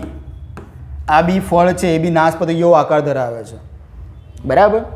નાશપતિ એટલે કે જમરૂખ એ થોડુંક કહેવાય ને હાર્ડ હોય છે, એ થોડુંક સખત હોય છે. એનાથી થોડું પોચું જાઓ તો બાબુ પોચા, એનાથી પોચું જાઓ અને સ્વીટમાં જાઓ તો પછી ગુલાબી. આ બધું કહેવાય ને કે એક જ ડીએનએના બનેલા છે, ડીએનએમાં ફેરફાર કરેલા, બાકી વસ્તુ બધી સરખું જ છે. ઓકે, ચલો.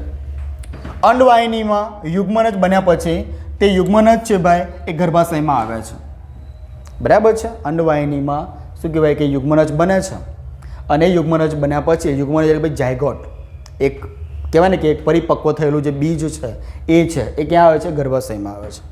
બાળકની વૃદ્ધિ અને વિકાસ ક્યાં થાય છે ભાઈ? ગર્ભાશયમાં થાય છે. મોસ્ટ ઇમ્પોર્ટન્ટ, બાળકની વૃદ્ધિ અને વિકાસ ક્યાં થાય છે? ગર્ભાશયમાં થાય છે.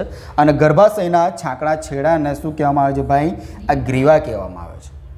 બરાબર, જે મેં તમને વાત કરી હતી કે ભાઈ જે શુક્રકોષો છે, બરાબર, એ અહીંયાથી એન્ટર થાય છે, બરાબર છે, જે ગ્રીવામાંથી અંદર જાય છે. અહીંયા તમારા ગર્ભાશયમાંથી પસાર થઈને થોડા આમ જતા રહે, થોડા આમ જતા રહેશે, કેમ કે અંડવાહિની એ રીતે ગોઠવાયેલી છે. જ્યાં અંડપિંડ હશે, બરાબર, ત્યાં શુક્રકોષોનું મિલન થશે, યુગ્મનજ બનશે અને વસ્તુ આવશે ગર્ભાશયમાં આવશે. અને આ જે ગર્ભાશયનો જે સાંકડો માર્ગ છે એને કહેવામાં આવે છે ગ્રીવા. એક વખત જાયગોટ અહીંયા આવી જાય પછી આ દિવાલ છે ને પેક થઈ જાય, બરાબર છે, દિવાલ પેક થઈ ગયા એટલે કે આ જે બીજને એને સેફટી પ્રોવાઈડ કરશે, એ પડી ના છે, બરાબર છે. પણ આ તમને જો કહી દઉં, પણ ગમે તેટલી મજબૂત દિવાલ બનેલી હોય પણ જો માતા યોગ્ય ધ્યાન ના આપે તો ઘણી વખતે તમને કહેવાય ને કે મિસકેરેજ પણ થયેલું કંઈક સાંભળેલું હશે. એનું કારણ એ છે કે તમે અમુક જે ના ખાવાની વસ્તુ ખાઓ છો, બરાબર, કોઈ ગરમ પદાર્થ, બરાબર, એવું તમે આ સમયે તો ખાસ ધ્યાન રાખો, તમે મોસંબીનો જ્યુસ છે એ પીઓ, બરાબર છે. તમે કદાચ ટીવી સિરિયલોમાં જોયું હશે કે અમુક કંકાસિયા અમુક ફેમિલીમાં એવું હોય કે હાથે કહીને જે પેલી ગર્ભવતી મહિલા હોય ને એને પપૈયાનો જ્યુસ આપી દેશે. સમજો છો? હા, યસ, હા, ધક્કો એ આપણે હાલ ઇન્ટરનલ વાત કરવી છે. તો આજે પપૈયું છે બહુ ગરમ વસ્તુ છે, એ ભૂલથી બી ગર્ભવતી મહિલાને અપાય નહીં, ભૂલથી પણ નહીં, બરાબર. કેમ કે જો એ આપો ને તો અહીંયા શું આ ગરમીના કારણે આ બધું પીગળીને તો આવું બની શકે જે આ બીજ છે ને એ પડી જાય, બરાબર છે. તો નાની નાની બાબત છે, બહુ ધ્યાનમાં રાખવાની છે. પણ એ વસ્તુ બી અમુક તો ખબર નહીં, લોકો એને એ બનાવી દે છે કે પેલા ગર્ભવતી થઈ ગયા એટલે હવે કામ બામ કરવાનું નહીં, હવે મસ્ત આરામની જિંદગી પસાર કરવાની. ભાઈ એવું બી નહીં કરવાનું, જેટલું થાય એટલું તો કરવાનું, તમારે જેટલું વોકિંગ કરવાનું છે કરવાનું.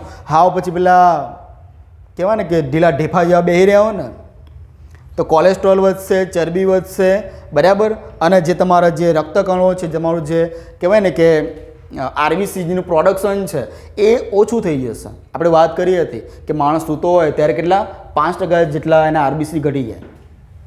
આપણે આ ચર્ચા કરી હતી કે માણસ સૂતો હોય ને ત્યારે 5% જેટલા આરબીસી એનામાં ઘટી જાય. અને તમને ખબર છે કે મહિલાઓમાં આરબીસી ઘટી ગયા એટલે પતી ગયું, એને જે તે અંગ સુધી ઓક્સિજન પ્રોવાઈડ થવો જોઈએ એ નહીં થાય. પછી તમે જોયું હશે કે એકદમ હેલ્ધી લોકો બી આમ એવા આપણને એવું લાગે બહાના કાઢે છે, પણ અમુક ટાઈમે થતું પણ હોય છે કે સાહેબ ચક્કર આવે છે, થાક લાગે છે, શરીર કળતર અનુભવે છે, આ બધું તમે સાંભળ્યું હશે, બરાબર. તો અમુક હોય છે જે બહાના કાઢતા હોય અને અમુક લોકો જેન્યુઅન પણ હોય છે. તો આ વસ્તુ ધ્યાન રાખવાનું. જોઈએ આપણે આગળ. ગર્ભાશયની દિવાલ છે એ ભાઈ 3 સ્તરની બનેલી છે, મેં તમને વાત કરી હતી, બરાબર. આ 3 સ્તર છે એ જે ગર્ભાશયને પ્રોટેક્ટ કરતા હોય છે, જે બીજ છે એને પ્રોટેક્ટ કરવા માટે હોય છે. અહીંયા જો પહેલું છે પેરીમેટ્રિયમ. પેરીમેટ્રિયમ જે બહારનું એકદમ હતું ને એ છે કે બાહ્યનું પાતળું સ્તર છે, એને કહેવામાં આવે છે પેરીમેટ્રિયમ. આગળ જોઈએ કે જે માયોમેટ્રિયમ છે એટલે કે મધ્યનું સ્નાયુનું જાડું સ્તર. મધ્યનું સ્નાયુનું જે જાડું સ્તર છે એની વાત છે, જે બાળકના પ્રસવ સમયે મજબૂત સંકોચન દર્શાવે છે, બરાબર છે. બાળકના પ્રસવ સમયે મજબૂત સંકોચન ધરાવે છે. અને જે ગર્ભાશયની દિવાલ છે ને ભાઈ ફ્લેક્સિબલ છે, સમજો છો. અમુક ટાઈમ એવું લાગે કે જગ્યા એકદમ નાની છે, જ્યારે બાળકની જે પ્રસૂતિ હોય ને ત્યારે ખબર છે ને માથાનો ભાગ પહેલો બહાર આવે, બરાબર. અને જો નોર્મલ ડિલિવરીમાં જેટલી તકલીફ કહેવાય ને કે મહિલાને જે પડી છે ને એના આખી જિંદગીમાં જેટલું કંઈ વાગ્યું કર્યું છે ને એ કંઈ નથી એની સામે. અને એનાથી પણ એક સિચ્યુએશન આવશે એવું હું તમને સમજાવીશ, જે છે એમનું ઋતુસ્રાવ. બહુ જ ખરાબ પરિસ્થિતિ, બરાબર. ઘણા લોકો સમજે છે, બાકી તો કે એમ જ કે શું નાટક, એટલે ભાઈ તને થાય તો ખબર પડશે, બરાબર છે. જે 3 થી 5 દિવસનો જે સમયગાળો છે ને એ બહુ જ કઠણાઈ ભર્યો હોય છે, આમ ચીડચીડિયા થઈ ગયા હોય, બરાબર. આપણે કદાચ ખુશીનો માહોલ હોય ને તો બી બેચેનીથી આમ, બરાબર, ના કરે ના કોઈ હળી કરી દીધી તો ગયો એ તો. એટલે એ સમયે સ્ત્રીઓને હેરાન ના કરવી, બાળક જે છે બાલિકાઓ એને હેરાન નહીં કરવાની. હા, તમે એમનું કામ કરી આપશો તો એમને સારું લાગશે, પણ હેરાન તો નહીં જ કરવાની. ચલો, માયોમેટ્રિયમ તો મધ્યનું સ્નાયુનું જાડું સ્તર છે, બાળકના પ્રસવ માટે સમય શું કહ્યું કે મજબૂત, બરાબર, સંકોચન દર્શાવે છે. ચલો, એન્ડોમેટ્રિયમની વાત કરીએ તો અંદરનું ગ્રંથીય સ્તર જે ઋતુચક્ર દરમિયાન સક્રિય ફેરફારોમાંથી પસાર થાય છે. એન્ડોમેટ્રિયમ જે અંદરની મેં તમને વાત કરી હતી ને કે જે રક્ત કોશિકાઓથી એક નિર્માણ પામે છે અને એ શું કહેવાય કે ઝાયગોટને કહેવાય ને કે બરાબર આજે અહીંયા મેં તમને બધું બતાવ્યું હતું આવું એ અંદરનું જે આખું લેયર છે જે ઝાયગોટને સાચવવા માટે જવાબદાર છે. ઓકે, આ ઋતુચક્ર દરમિયાન એમાં સક્રિય ફેરફારો થાય એ તમને વાત કરી કે જ્યાં સુધી જો બીજ બન્યું તો બન્યું, ને તો પછી અંડકોષ છે એ સીધો ગર્ભાશયમાં આવશે અને ગર્ભાશયમાં એને મરી જશે વસ્તુ. બરાબર, એટલે કે એ જે શું કહેવાય કે બ્લડના એક થપ્પાની જેમ એ બધું બહાર આવી જશે, એને આપણે કહીએ છીએ ઋતુચક્ર. પ્રસવ. ચલો, યોનિ માર્ગ વજાઈના. ચલો, ગર્ભાશયની સાંકડી ગ્રીવા દ્વારા યોનિ માર્ગમાં ખુલે છે. ગર્ભાશય છે એ સાંકડી ગ્રીવા દ્વારા ક્યાં ખુલે છે ભાઈ? યોનિ માર્ગમાં ખુલે છે. અને ગ્રીવાની ગૃહાને ગ્રીવાનળી કહે છે ભાઈ. જે ગ્રીવાની જે ગુહા છે અંદરનો જે ભાગ છે એને શું કહેવામાં આવે છે? ગ્રીવાનળી. જે યોનિ માર્ગ સાથે જોડાઈ જન્મનળી બનાવે છે. બરાબર, જન્મનળી બનાવવા માટે બી આ વસ્તુ જરૂરી છે. યોનિ માર્ગ છે એ શ્લેષ્મિકા એટલે કે મુદ્રિકા પેશીની જાડી ગળી યોનિ પટલથી આંશિક બંધ હોય છે. આખી એક ફોર્મેશન છે કે આનાથી કહેવાય ને કે જે યોનિ માર્ગ છે એ છેલ્લે પછી બંધ થઈ જાય. બરાબર છે, એ આ બહુ મહત્ત્વનું છે. આ બી ઝાયગોટને સાચવવા માટે અતિ આવશ્યક છે. યોનિ માર્ગ. ચલો, યોનિ માર્ગનું કાર્ય શું છે આપણને ખબર જ છે, બધી આપણે કથા કરતાં કરતાં અહીંયા સુધી પહોંચ્યા છીએ. બરાબર છે. પછી મુખ્ય કાર્ય છે શું છે કે શુક્રકોષોનું પ્રવેશ દ્વાર છે. પ્રવેશ દ્વારાની પ્રવેશ દ્વાર છે. શુક્રકોષોનું પ્રવેશ દ્વાર છે. અહીંયાથી શુક્રકોષો એન્ટર થાય છે. બાળકનો જન્મ પણ મિત્રો ત્યાંથી જ થાય, યોનિ માર્ગમાંથી. અને યોનિને છે ને મિત્રો પુરાણોમાં અને વેદોમાં એને પવિત્ર માનવામાં આવ્યું છે. અને સ્ત્રીને છે ને એક બિરુદ આપવામાં આવ્યું છે ફળદ્રુપતા. પ્રકૃતિ બધા કેમ એવું હોય કે ભાઈ આમને તમે માતા માનો. બરાબર છે, પ્રકૃતિનો એક અવતાર છે કે પ્રકૃતિનું કામ શું છે? સર્જન કરવું. એમ સ્ત્રીનું કામ શું છે? સર્જન કરવું. બરાબર છે, તો માટે સ્ત્રીને ફળદ્રુપતાનું બી એક બિરુદ મળેલું છે કે ફળદ્રુપ હોય છે. એમાંથી એક નવા જીવનો એક જન્મ થાય છે, એક નવો જીવ ઉત્પન્ન થાય છે. માટે તમે જોયું છે કે અમુક જે મંદિરો છે એમાં યોનિની પૂજા થાય છે ભાઈ. બરાબર છે, યોનિ પૂજાય છે એટલા માટે કેમ કે એ પ્રકૃતિનો એક ભાગ છે. ઓકે, ઋતુચક્ર એટલે કે ભાઈ પીરિયડ્સની વાત કરીએ તો કે સ્ત્રાવને શરીરમાંથી બહાર કાઢવામાં બી બરાબર છે બહુ મહત્ત્વનું એક અંગ છે કે જે બી ખરાબ જે અંદર જે બધું ભરાઈ ગયું છે, જે અંડકોષ છે કે ઇવન જે રક્ત કોશિકાઓ છે એ બધી શું કહેવાય કે બહાર ક્યાંથી આવે છે? આ પ્રક્રિયા દ્વારા આ બધું બહાર આવે છે. એટલે કે પીરિયડ્સ બરાબર છે, માસિક, એ આમાંથી બધું બહાર આવે છે, ખરાબ પદાર્થો યોનિ માર્ગમાંથી. ચલો, બાળકનો જન્મ આપણે વિડીયોમાં જોઈ લીધું, છતાં બી એકવાર આમાં જોઈ લઈએ કે સ્ત્રીના જન્મ સમયે તેના અંડપિંડમાં હજારો જે અંડપિંડ છે એ કેવા છે ભાઈ? અપરિપક્વ. સ્ત્રીનો જ્યારે જન્મ થાય ને ત્યારે એમાં હોય જ એ વસ્તુ, પણ મેં તમને કીધું ને કે ભાઈ એક્ટિવ હોતા નથી. કેવો હોય છે? અપરિપક્વ હોય છે. બરાબર છે. છોકરી જ્યારે તરુણ અવસ્થામાં પહોંચે એટલે કે 10 થી 12 વર્ષની થાય ત્યારે અપરિપક્વ અંડકોષનું પરિપક્વન શરૂ થાય છે. બરાબર, તમે જોયું હશે કે 10 વર્ષની બાળકી માતા બની ગઈ. બરાબર, કેમ કે ત્યારથી એ કહેવાય ને કે એ લોકોના હોર્મોન્સ છે એ રિલીઝ થવાનું કામ થઈ જાય છે. આજે તમારો જે અપરિપક્વ જે અંડકોષ હતા એ એક્ટિવ થઈ જાય છે, માટે વસ્તુ થાય છે. બરાબર છે. અને આપણા જે પુરુષોની વાત કરીએ તો એ ક્યારે? 12 થી 14 વર્ષ, તરુણ અવસ્થા. દર મહિને વારા ફરતી અંડપિંડમાંથી ભાઈ એક અંડકોષ મુક્ત થાય છે. એ આપણે હમણાં જોયું હતું. બરાબર, અંડવાહિની જે નિવાપ છે બરાબર એની આપણે વાત કરી હતી. પછી ઇથમસ છે એની વાત કરી, તુંબિકાની વાત કરી. તો એ અંડકોષ છે એને આગળ ધકેલવામાં મદદરૂપ થાય છે. અહીંયા દર મહિને વારા ફરતી અંડપિંડમાંથી એક અંડકોષ રિલીઝ થાય. કોઈ બી ડાબી બાજુનું કે જમણી બાજુનું કોઈ બી એક જ અંડપિંડમાંથી એક જ અંડકોષ રિલીઝ થાય. બાકી હજારોની સંખ્યામાં પડેલા તો છે, પણ એક્ટિવેશનની એક સાયકલ છે 1 મહિનાની. ઓકે,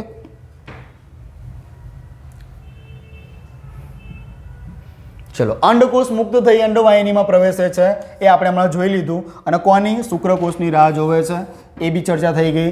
જાતીય સમાગમ એટલે કે ભાઈ ઇન્ટરકોષ છે બરાબર છે, એના દ્વારા શુક્રકોષ છે એ યોનિ માર્ગ મારફતે અંડવાહિનીમાં પ્રવેશે છે. અને અંડકોષ અને એક જીતેલો શુક્રકોષ, ખાસ ધ્યાન રાખજો, શુક્રકોષ તો ઘણા અંદર જાય છે પણ એક જ જીતે છે અને એનાથી જાયગોટ બને છે, બરાબર છે. શુક્રકોષનું મિલન થવાથી યુગ્મન જ એટલે કે જાયગોટ બને છે, એક બીજ બને છે. જીતેલો શુક્રકોષ છે એ અંડકોષમાં જ્યારે એ લોકો મળે છે અને શું કહે છે, યુગ્મન જ બને છે, જાયગોટ બને છે. યુગ્મન જ બન્યા પછી શું થાય છે કે તે ગર્ભાશયમાં આવે છે અને ગર્ભાશયની દિવાલ પર બાળકના પોષણની ક્રિયા ચાલુ થાય છે. ગર્ભાશયમાં બાળકના પોષણની ક્રિયા ચાલુ થાય, ફેલોપિયન ટ્યુબમાં નથી થતું, એ બી ધ્યાન રાખજો. એના પોષણની શરૂઆત ક્યાંથી થાય છે? ગર્ભાશયમાં, કેમ કે ગર્ભાશયની અંદર ગર્ભનાળ સાથે બાળક જોડાય છે. એટલે માતા જે બી કંઈ ખોરાક લે છે એનું સીધું પોષણ કોને મળશે?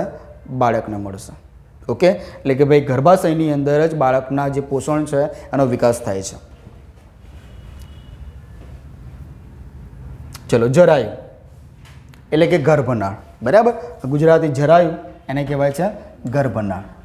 ગર્ભ અને ગર્ભાશયની દિવાલ વચ્ચે એક ચોક્કસ પેશીની તકતી જેવી રચના, એની મદદથી ગર્ભ છે, બરાબર, માતાના શરીરમાંથી પોષણ મેળવે છે. ગર્ભનાળ, હમણાં આપણે જે વાત કરી એ છે, ગર્ભનાળ દ્વારા જ જે બાળક છે એ પોષણ મેળવતું હોય છે. એટલા માટે આ સમયે માતા જે બી કંઈ ખાય ને સમજી વિચારીને ખાવ, બરાબર. કેમ કે જો તમે પીઝા ખાતા હોય તો બાળક બહાર આવીને ચોથો ભાગ તમારે જો માંગવાનો જ છે કે આ વાતો તમારે, હા, બરાબર, એમ સમજી લો કે તમારો દાવેદાર છે અંદર જ પલી રહ્યો છે. ઓકે, આગળ જોઈએ કે જરાયુ છે એ માતાના શરીરમાંથી ગ્લુકોઝ, ઓક્સિજન અને અન્ય પદાર્થો વિકસતા ભ્રૂણમાં સ્થળાંતરિત કરવામાં આવે છે. તમારા જવાબ આમાં આવી ગયો, બરાબર. ઓક્સિજન ક્યાંથી મેળવે છે? તો ગર્ભનાળથી જ મેળવે ભાઈ. પોષણ એમાંથી જ મળે છે તો ઓક્સિજન બી એમાંથી જ મળશે એને. ઇવન એ કંઈ બી ઉત્સર્ગ કરે છે, એટલે કે ભાઈ કાર્બન ડાયોક્સાઇડ છોડે બી છે ને તો એ માતા દ્વારા જે વસ્તુ બહાર આવવાનું છે, સમજો છો. એ જે બી કંઈ ખરાબ પદાર્થનો નિકાલ કરે છે તો એ સીધું માતાના રુધિરમાં ભળશે અને રુધિરની તમને ખબર છે રુધિરાભ્રમણની ક્રિયાથી એ કચરો છે એ નિકાલ થતો જશે, બરાબર. તમને એ બી ખબર હશે, ના ખબર હોય તો કહી દઉં કે જ્યારે ગર્ભવતી મહિલા હોય ને એમાં ગેસનું પ્રમાણ વધી જતું હોય છે, બરાબર છે. ગેસ, બરાબર, ગેસનું પ્રમાણ વધી જતું હોય. એટલે ગેસ મીન્સ કે એલપીજી સીએનજી નહીં, ગેસ આપણું જે હોય છે ને એ ભરાવો થઈ જાય, બરાબર, ભરાવો લાગે, એટલે કે કાર્બન ડાયોક્સાઇડ તમારે છોડવો જ પડે, છૂટકો જ નથી. પછી આજુબાજુમાં ગમે તેટલા વડીલ કેમ ને છોડી દેવાનો, ઊભા થઈને બહાર જતા રહેશે, પણ એ રોકવાનું નહીં, બરાબર છે. કેમ કે એ તમને કહેવાય ને આગળ તકલીફ આપી શકે છે. ઓકે, એટલે કે ભાઈ ગેસની સમસ્યા આ શું કહેવાય કે ગર્ભવતી મહિલાઓને સારી એવી રહેતી હોય છે, સારી ના કહેવાય પણ રહેતી હોય છે. ઓકે, ચલો, અહીંયા તમે જોઈ શકો છો કે જે બાળક જ્યારે પોષણ મેળવે છે તો અહીંયા 9 ચિત્ર તમને આપેલા છે. ઓકે, અહીંયા તમે વિડીયોમાં જોયું એ પ્રમાણે આ બાળક આવી રીતે પહેલું શરૂઆત કંઈક આવી થાય છે, પછી ધીરે ધીરે કહેવાય ને એમાં જે વિકાસ થતો જાય, બરાબર, અને ધીરે ધીરે એનામાં એની વૃદ્ધિ થતી જાય અને એક સમય એવો આવે કે આ ફરતો ફરતો ક્યાં તમે જુઓ કે આ તમે જોઈ શકો છો આમ ફરતો ફરતો છેલ્લે અહીંયા આવી રીતે આવશે, જે ગ્રીવા માર્ગ છે આપણું ગર્ભાશયનો, અહીંયાથી કોથળી તૂટશે અને બાળકનું શું કે પ્રસૂતિ દરમિયાન બાળકનો જન્મ થશે. આ 9 મહિના, બરાબર. આ 3જા મહિનાએ બાળકને હૃદય આવી જાય. ઓકે, ચલો, બધું ખબર પડે છે ને, ઉપરથી જતું નથી ને, બોરિંગ જેવું લાગતું નથી ને. હા, લાગે તો બી મને વાંધો નથી, હું ચલાવવાનો જ છું. ચલો, આગળ જોઈએ કે વિકસતા ભ્રૂણ દ્વારા ઉત્પન્ન થતા ઉત્સર્ગ દ્રવ્યો, જે મેં તમને વાત કરી એ જ કે વિકસતા જે ઉત્સર્ગ દ્રવ્યો છે એ જરાયુના માધ્યમથી માતાના રુધિરમાં સ્થળાંતરિત પામે છે. જે બી ખરાબ પદાર્થો છે માતાના રુધિરમાં ભળશે. જરાયુમાંથી ભાઈ શું છે, ઇન્સ્ટ્રોજન અને પ્રોજેસ્ટેરોન્સ અંતઃસ્ત્રાવો છે એ ગર્ભધારણ ગાળામાં મુક્ત થાય છે, બરાબર છે. આ તમને મેં વાત કરી સંકોચનની પ્રક્રિયાની શરૂઆત થઈ ગઈ. ચાલો, બાળક જન્મ સમયે ગર્ભનાળથી જોડાયેલો હોય છે, જે ગર્ભનાળમાં મનુષ્યના ભાઈ મૂળભૂત કોષો જેને કહેવામાં આવે છે સ્ટેમ સેલ્સ, ગર્ભનાળની અંદર માણસના એટલે કે મનુષ્યના મૂળભૂત કોષો એટલે કે સ્ટેમ સેલ્સ છે. આ એટલા પાવરફુલ છે કે એક સમય તમારું અંગ કોઈ નિષ્ક્રિય થઈ ગયું હોય ને તો એને એક્ટિવેટ કરવા માટે સ્ટેમ સેલ જે આખી જે છે આ થેરાપી કરવામાં આવે, સ્ટેમ સેલ થેરાપી, બરાબર છે. સ્ટેમ સેલ થેરાપી મનુષ્યના મૂળભૂત કોષો શામાં હોય છે, બરાબર છે, એ આની અંદર હોય, ગર્ભનાળમાં હોય છે. ઘણી વખતે શું થાય, તો ચલો ઘણી વખતે નહીં, મોસ્ટ ભાગે આવું જ થતું હોય છે કે બાળકનું જે ગર્ભનાળ છે ને બસ એ આવી ગયું ને બહાર, એને કાપીને ગર્ભનાળ ફેંકી દે છે ડૉક્ટર, બરાબર. પણ જો તમે જો એને સાચવી રાખો ને તો બાળકને લાંબા ગાળાની કોઈ બીમારી થાય ને તો આમાંથી એની દવા બની શકે છે. આ મૂળભૂત કોષો છે. નહીં તો પછી પેલું કહેવાય ને નીડકી હડ્ડી, એમાંથી ડ્રિલિંગ કરીને પછી જે મૂળભૂત કોષો છે ને એ કાઢવા પડે, બરાબર. એ કાઢવા પડે, એ કોષો બહાર કાઢે પછી એની આખી પ્રક્રિયામાંથી પસાર થવું પડે તો કામ થાય, બાકી ના થાય. ઓકે, એટલે આ મનુષ્યના મૂળભૂત કોષો એક તો આમાં હોય, ગર્ભનાળમાં હોય છે. ઓકે, સાચવતો હોય કહું ને, એજ્યુકેટેડ પબ્લિક. જો કાલે શું થવાનું નથી ખબર, કાલે શું થવાનું ખબર નથી, પણ હવે માની લો કે ભાઈ આપણો અત્યારે તો વધી ગયો છે, 1.4% દરે બાળક જન્મે છે, અત્યારે તો વધી ગયો હશે દર, બરાબર, કેમ કે આપણે અત્યારે લગભગ 140 કરોડની આસપાસ છીએ, બરાબર. જો એવી રીતે બધા જ ગર્ભનાળ સાચવી રાખવાનું એક આમ કહેવાય મુહિમ છેડે તો વિચાર કરો કે એક ગર્ભનાળ માટે એક અલગથી એક વખાર તૈયાર કરવી પડશે, કોલ્ડ સ્ટોરેજ, બરાબર છે. પણ રાખવાવાળા રાખે છે, બાકી બધા જવા દે છે. ચલો, બાળકના જન્મ પછી ડૉક્ટર ગર્ભનાળને ભાઈ કાપી નાખે છે અને બાળક સ્વતંત્ર સજીવ બની જાય છે. તો આવી રીતે બાળકનો જન્મ થઈ ગયો તો કોંગ્રેચ્યુલેશન કહી દેવાનું અને આગળ વધવાનું. બાળકનો જન્મ થઈ ગયો, તમારે નર્સરીમાં મૂકવું છે, ક્યાં મૂકવું છે, આ બધું મૂકો, એને 5 વર્ષને તમે રમવા દો, બરાબર. 5 વર્ષનો હા ઘરે તમે એજ્યુકેશન આપો, પણ એને થોડું રમવા દો બાપા. પછી ખબર ને જિંદગીની ભાગદોડમાં માણસ ભૂલી જશે કે ગાઈટો કોને કહેવાય, બિલ્લો કોને કહેવાય, છાપો કોને કહેવાય, બરાબર. એને ખબર જ નહીં પડે. ઘણા એવા સાતોલિયું બાતોલિયું શું આવું કંઈ હશે ખબર નથી, બરાબર. આ તારે ખાલી એક જ વસ્તુ ચાલે છે, ક્રિકેટ, બીજું કંઈ દેખાતું જ નથી. દોડ પકડ ગાયબ થઈ ગઈ, ચોર પોલીસ ગાયબ થઈ ગયું, બરાબર. ખો ખાલી હવે ખાલી પેલા ઓલિમ્પિક માટે હવે ખબર નહીં રહેશે એવું લાગે છે, બરાબર. આ કબડ્ડી રમાતું હશે, ટાંટિયા ભાગી જાય, માતા પિતા પહેલથી જ આવું કહી દે, બોલો હશે હવે. ચલો, તો ભાઈ બાળકનું સ્વતંત્ર જન્મ આપણે કરાવી દીધો છે. હવે આગળ વધીએ આપણે. પ્રસૂતિ, બરાબર. મનુષ્યના ગર્ભાવસ્થાનો સરેરાશ સમયગાળો ભાઈ કેટલો છે? 9 મહિના છે. 9 મહિના અથવા તો 270 દિવસનો છે. ગર્ભાવસ્થાના અંતિમ ભાગમાં માતાની પિટ્યુટરી ગ્રંથિમાંથી ઓક્સિટોસિન દ્વારા સ્ત્રાવ ઉત્પન્ન થાય છે, જે ગર્ભાશયનું સંકોચન કરે છે. ઓક્સિટોસિન, બરાબર છે. પિટ્યુટરી ગ્રંથિ હવે સંકેત આપવાનું ચાલુ કરી દેશે ભાઈ કે હા હવે પ્રસૂતિનો સમયગાળો નજીક આવી ગયો છે, ચલો ભાઈ હવે તું પ્રોડક્શન ચાલુ કરી દે. ઓકે, આગળ જતાં શું થશે કે ગર્ભાશયનું સંકોચન થવાથી ગર્ભ શરીરની બહાર નિકાલ થશે, જેને કહેવામાં આવે છે પ્રસૂતિ, બરાબર. ગર્ભ છે એ શરીરની બહાર આવે એને જ કહેવામાં આવે છે પ્રસૂતિ. ગર્ભાશયનું સંકોચન ઓક્સિટોસિન સ્ત્રાવ વચ્ચેની પરાવર્તિત ક્રિયા સતત ચાલવાને પરિણામે ગર્ભાશયનું શું કહેવાય વધુ ને વધુ શું કહેવાય શક્તિશાળી સંકોચન થાય છે. અને આ સંકોચનના કારણે ગર્ભાશયમાંથી યોનિ માર્ગ મારફતે બહાર આવી જાય છે અને બાળકનો જન્મ થાય છે. આ પ્રસૂતિની આખી એક પ્રક્રિયા છે. ચલો, બાળકની જાતિ અમે તમને રેડ બાયોટેકનોલોજી જ્યારે ચલાવ્યું ત્યારે મેં તમને કીધું હતું કે ભાઈ શું છે શું નથી. તો બી આપણે એક ઉપર છેલ્લું ફટાફટ જોઈ લઈએ કે ભાઈ માનવ છે, બરાબર, કે ભાઈ અંડકોષમાં 23 રંગસૂત્રો હોય અને શુક્રકોષમાં 23 રંગસૂત્રો હોય. આ બંને ભેગા થઈને કેટલા થયા? તો અહીંયા આપેલું છે 46, બરાબર છે. કેટલા છે? 46 છે.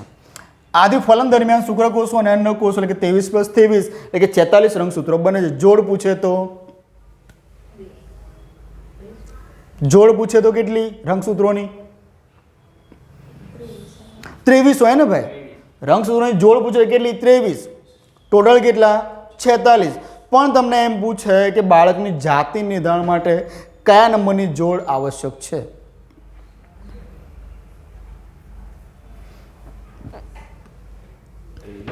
તમે વાંચતા નથી, બધું ચાલી જ ગયું છે આપણું.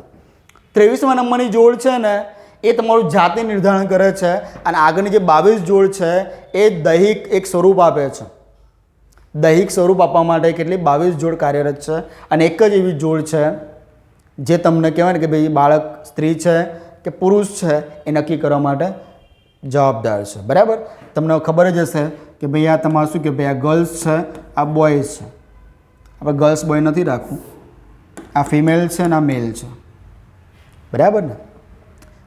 ફિમેલમાં રંગસૂત્રો XX હોય એક જોડ, બરાબર, અને એક હોય મેલમાં XY હોય. બરાબર, જો ફિમેલ છે એ પોતાનામાંથી X ડોનેટ કરે, મેલ છે એ પોતાનામાંથી X ડોનેટ કરે છે. આની પાસે કોઈ ઓપ્શન જ નથી. કોઈ પણ પ્રક્રિયામાં, કોઈ પણ સિચ્યુએશનમાં એ X જ ડોનેટ કરવાનું છે, એની પાસે બીજો કોઈ ઓપ્શન જ નથી. જ્યારે પુરુષ એક પ્રક્રિયામાં X ડોનેટ કરે તો આપણે શું બનશે? ફિમેલ બનશે. પણ જો એ Y ડોનેટ કરે છે, બરાબર, તો મેલ બનશે. આખી પ્રક્રિયા છે આપણે સમજાવી દીધી હતી. ઓકે,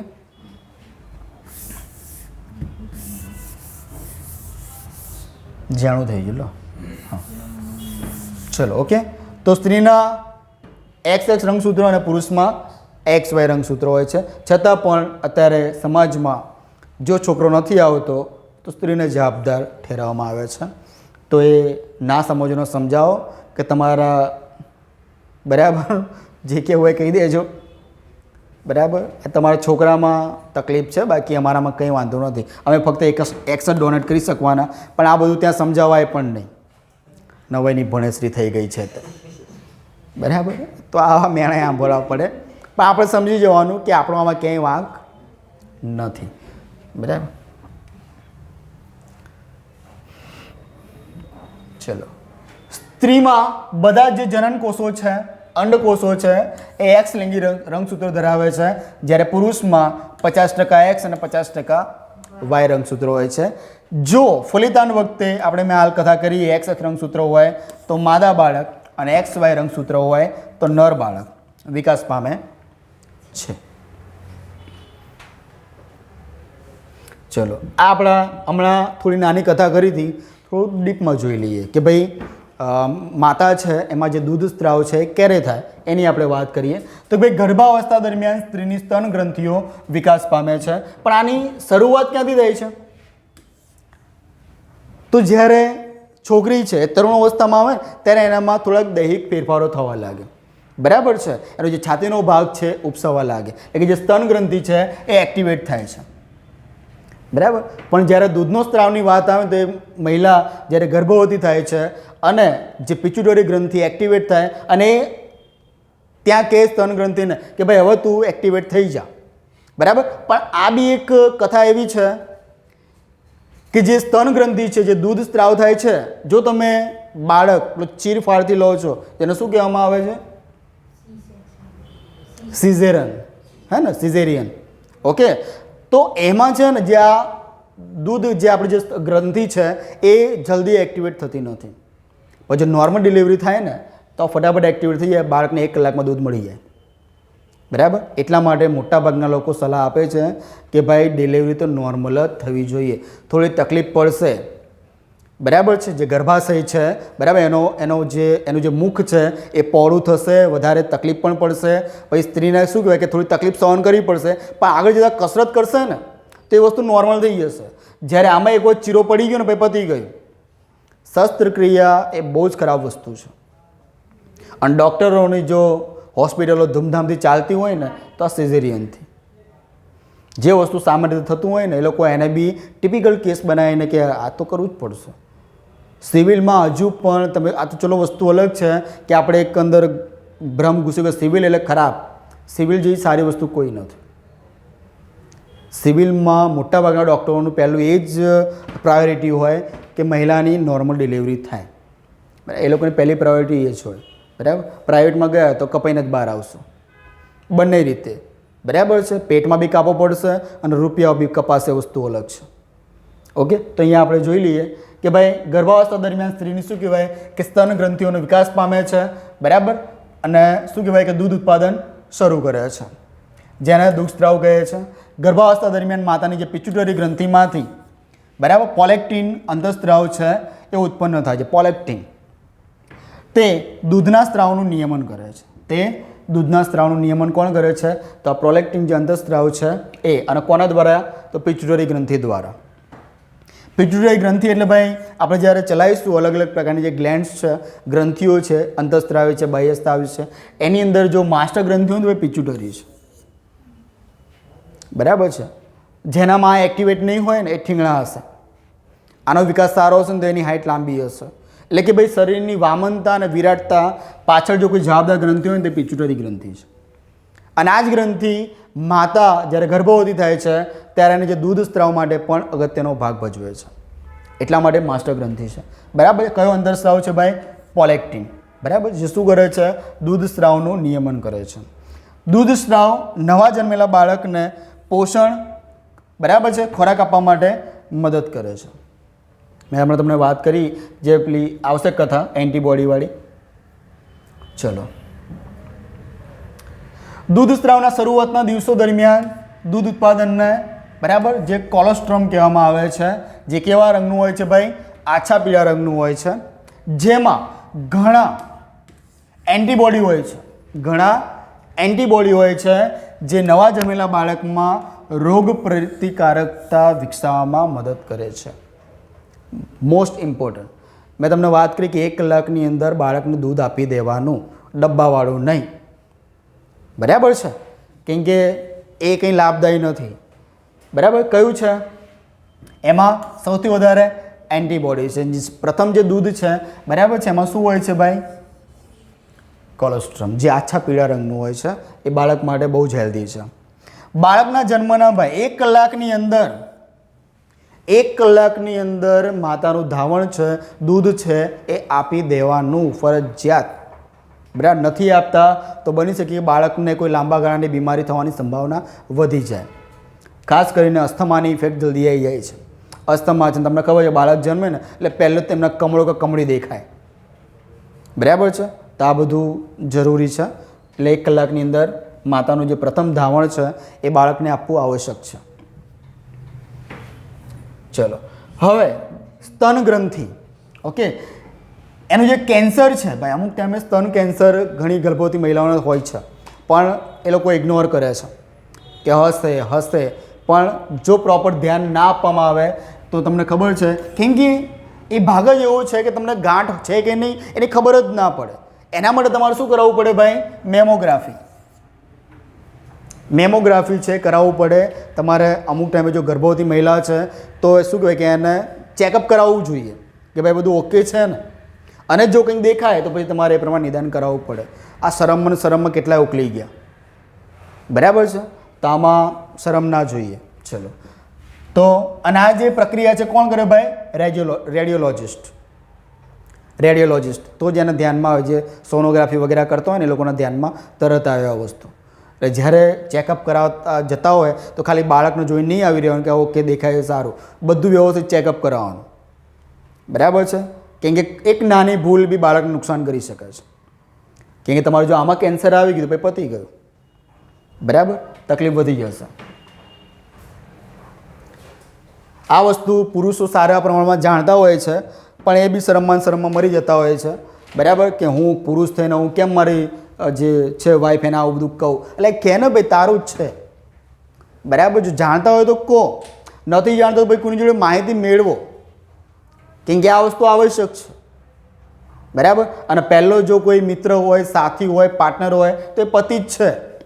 પહેલાં પતિને જાણતા પછી બીજા બધાને થશે. ઓકે. તો આ વસ્તુ બી જે બી જોવે જરા પતિઓ આ વિડીયો એમને બી બતાવજો. ઓકે. ચલો, ઋતુચક્ર, પીરિયડ્સ, એની આપણે વાત કરી દીધી છે. છતાં બી એકવાર આ તમે જોઈ શકો છો કે આ ગર્ભાશય છે. બરાબર. ગર્ભાશય છે.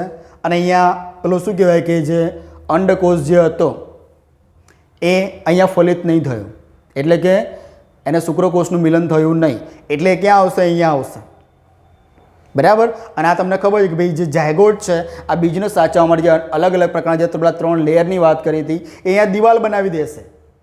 આ બધી રુધિર કેશિકાઓ છે, આ બધી જે એક દિવાલનું કામ કરશે. બીજ છે એને પડવામાં, એટલે કે પડી ના જાય એમાં સપોર્ટ કરશે. હવે એ બીજ નથી બનતું તો ધીરે ધીરે શું કરશે કે એક જે મહિનાની જે સાયકલ છે પૂરી થઈ જશે અને આ બધું જે દિવાલો છે ને એ ખરી જશે. એ બધી દિવાલો ખરી જશે અને પછી 7 દિવસ પછી બધું એક્ટિવેટ થવા લાગશે. ફરીથી અંડપિંડ છે એનું કામ કરશે, ફેલોપિયન ટ્યુબ છે એનું કામ કરશે અને જે અહીંયા જે બધી કોશિકાઓ આવેલી છે એ એનું કામ કરશે. આખી એક સાયકલ આવી રીતે પૂરી થશે. હવે અહીંયા આપણે જોઈએ કે ઋતુચક્ર એટલે કે પીરિયડ્સ. સ્ત્રીમાં ઋતુચક્ર સ્ત્રાવ છે સરેરાશ દર 28 કે 29 દિવસે પુનરાવર્તિત થાય છે. 28 કે 29. ઘણી વખતે તમારા જે આહાર બહુ મોટો ભાગ ભજવતો હોય છે. ઘણી વખતે છોકરીઓને 13, 14, 15 આવા દિવસે બી આ શું કહેવાય ચાલુ થઈ જતું હોય છે. સાયકલ પૂરી થતી જ નથી, સમયગાળો નિશ્ચિત થતો હોય, પણ એનું મુખ્ય કારણ છે સ્ટ્રેસ. તમે જો વધારે પડતી ચિંતા કરો છો ને તો બી આ તમારે વહેલા થઈ જશે. તમે ખોરાકમાં બહુ ગરમ વધારે ખોરાક ખાઓ છો ને તો બી આ થઈ જશે. એટલે ખાવા પીવામાં ખાસ ધ્યાન રાખવું પડે. આમાં બીજી બધી ઇન્સ્ટ્રક્શન છે એ સ્ટેપ બાય સ્ટેપ આપીશ.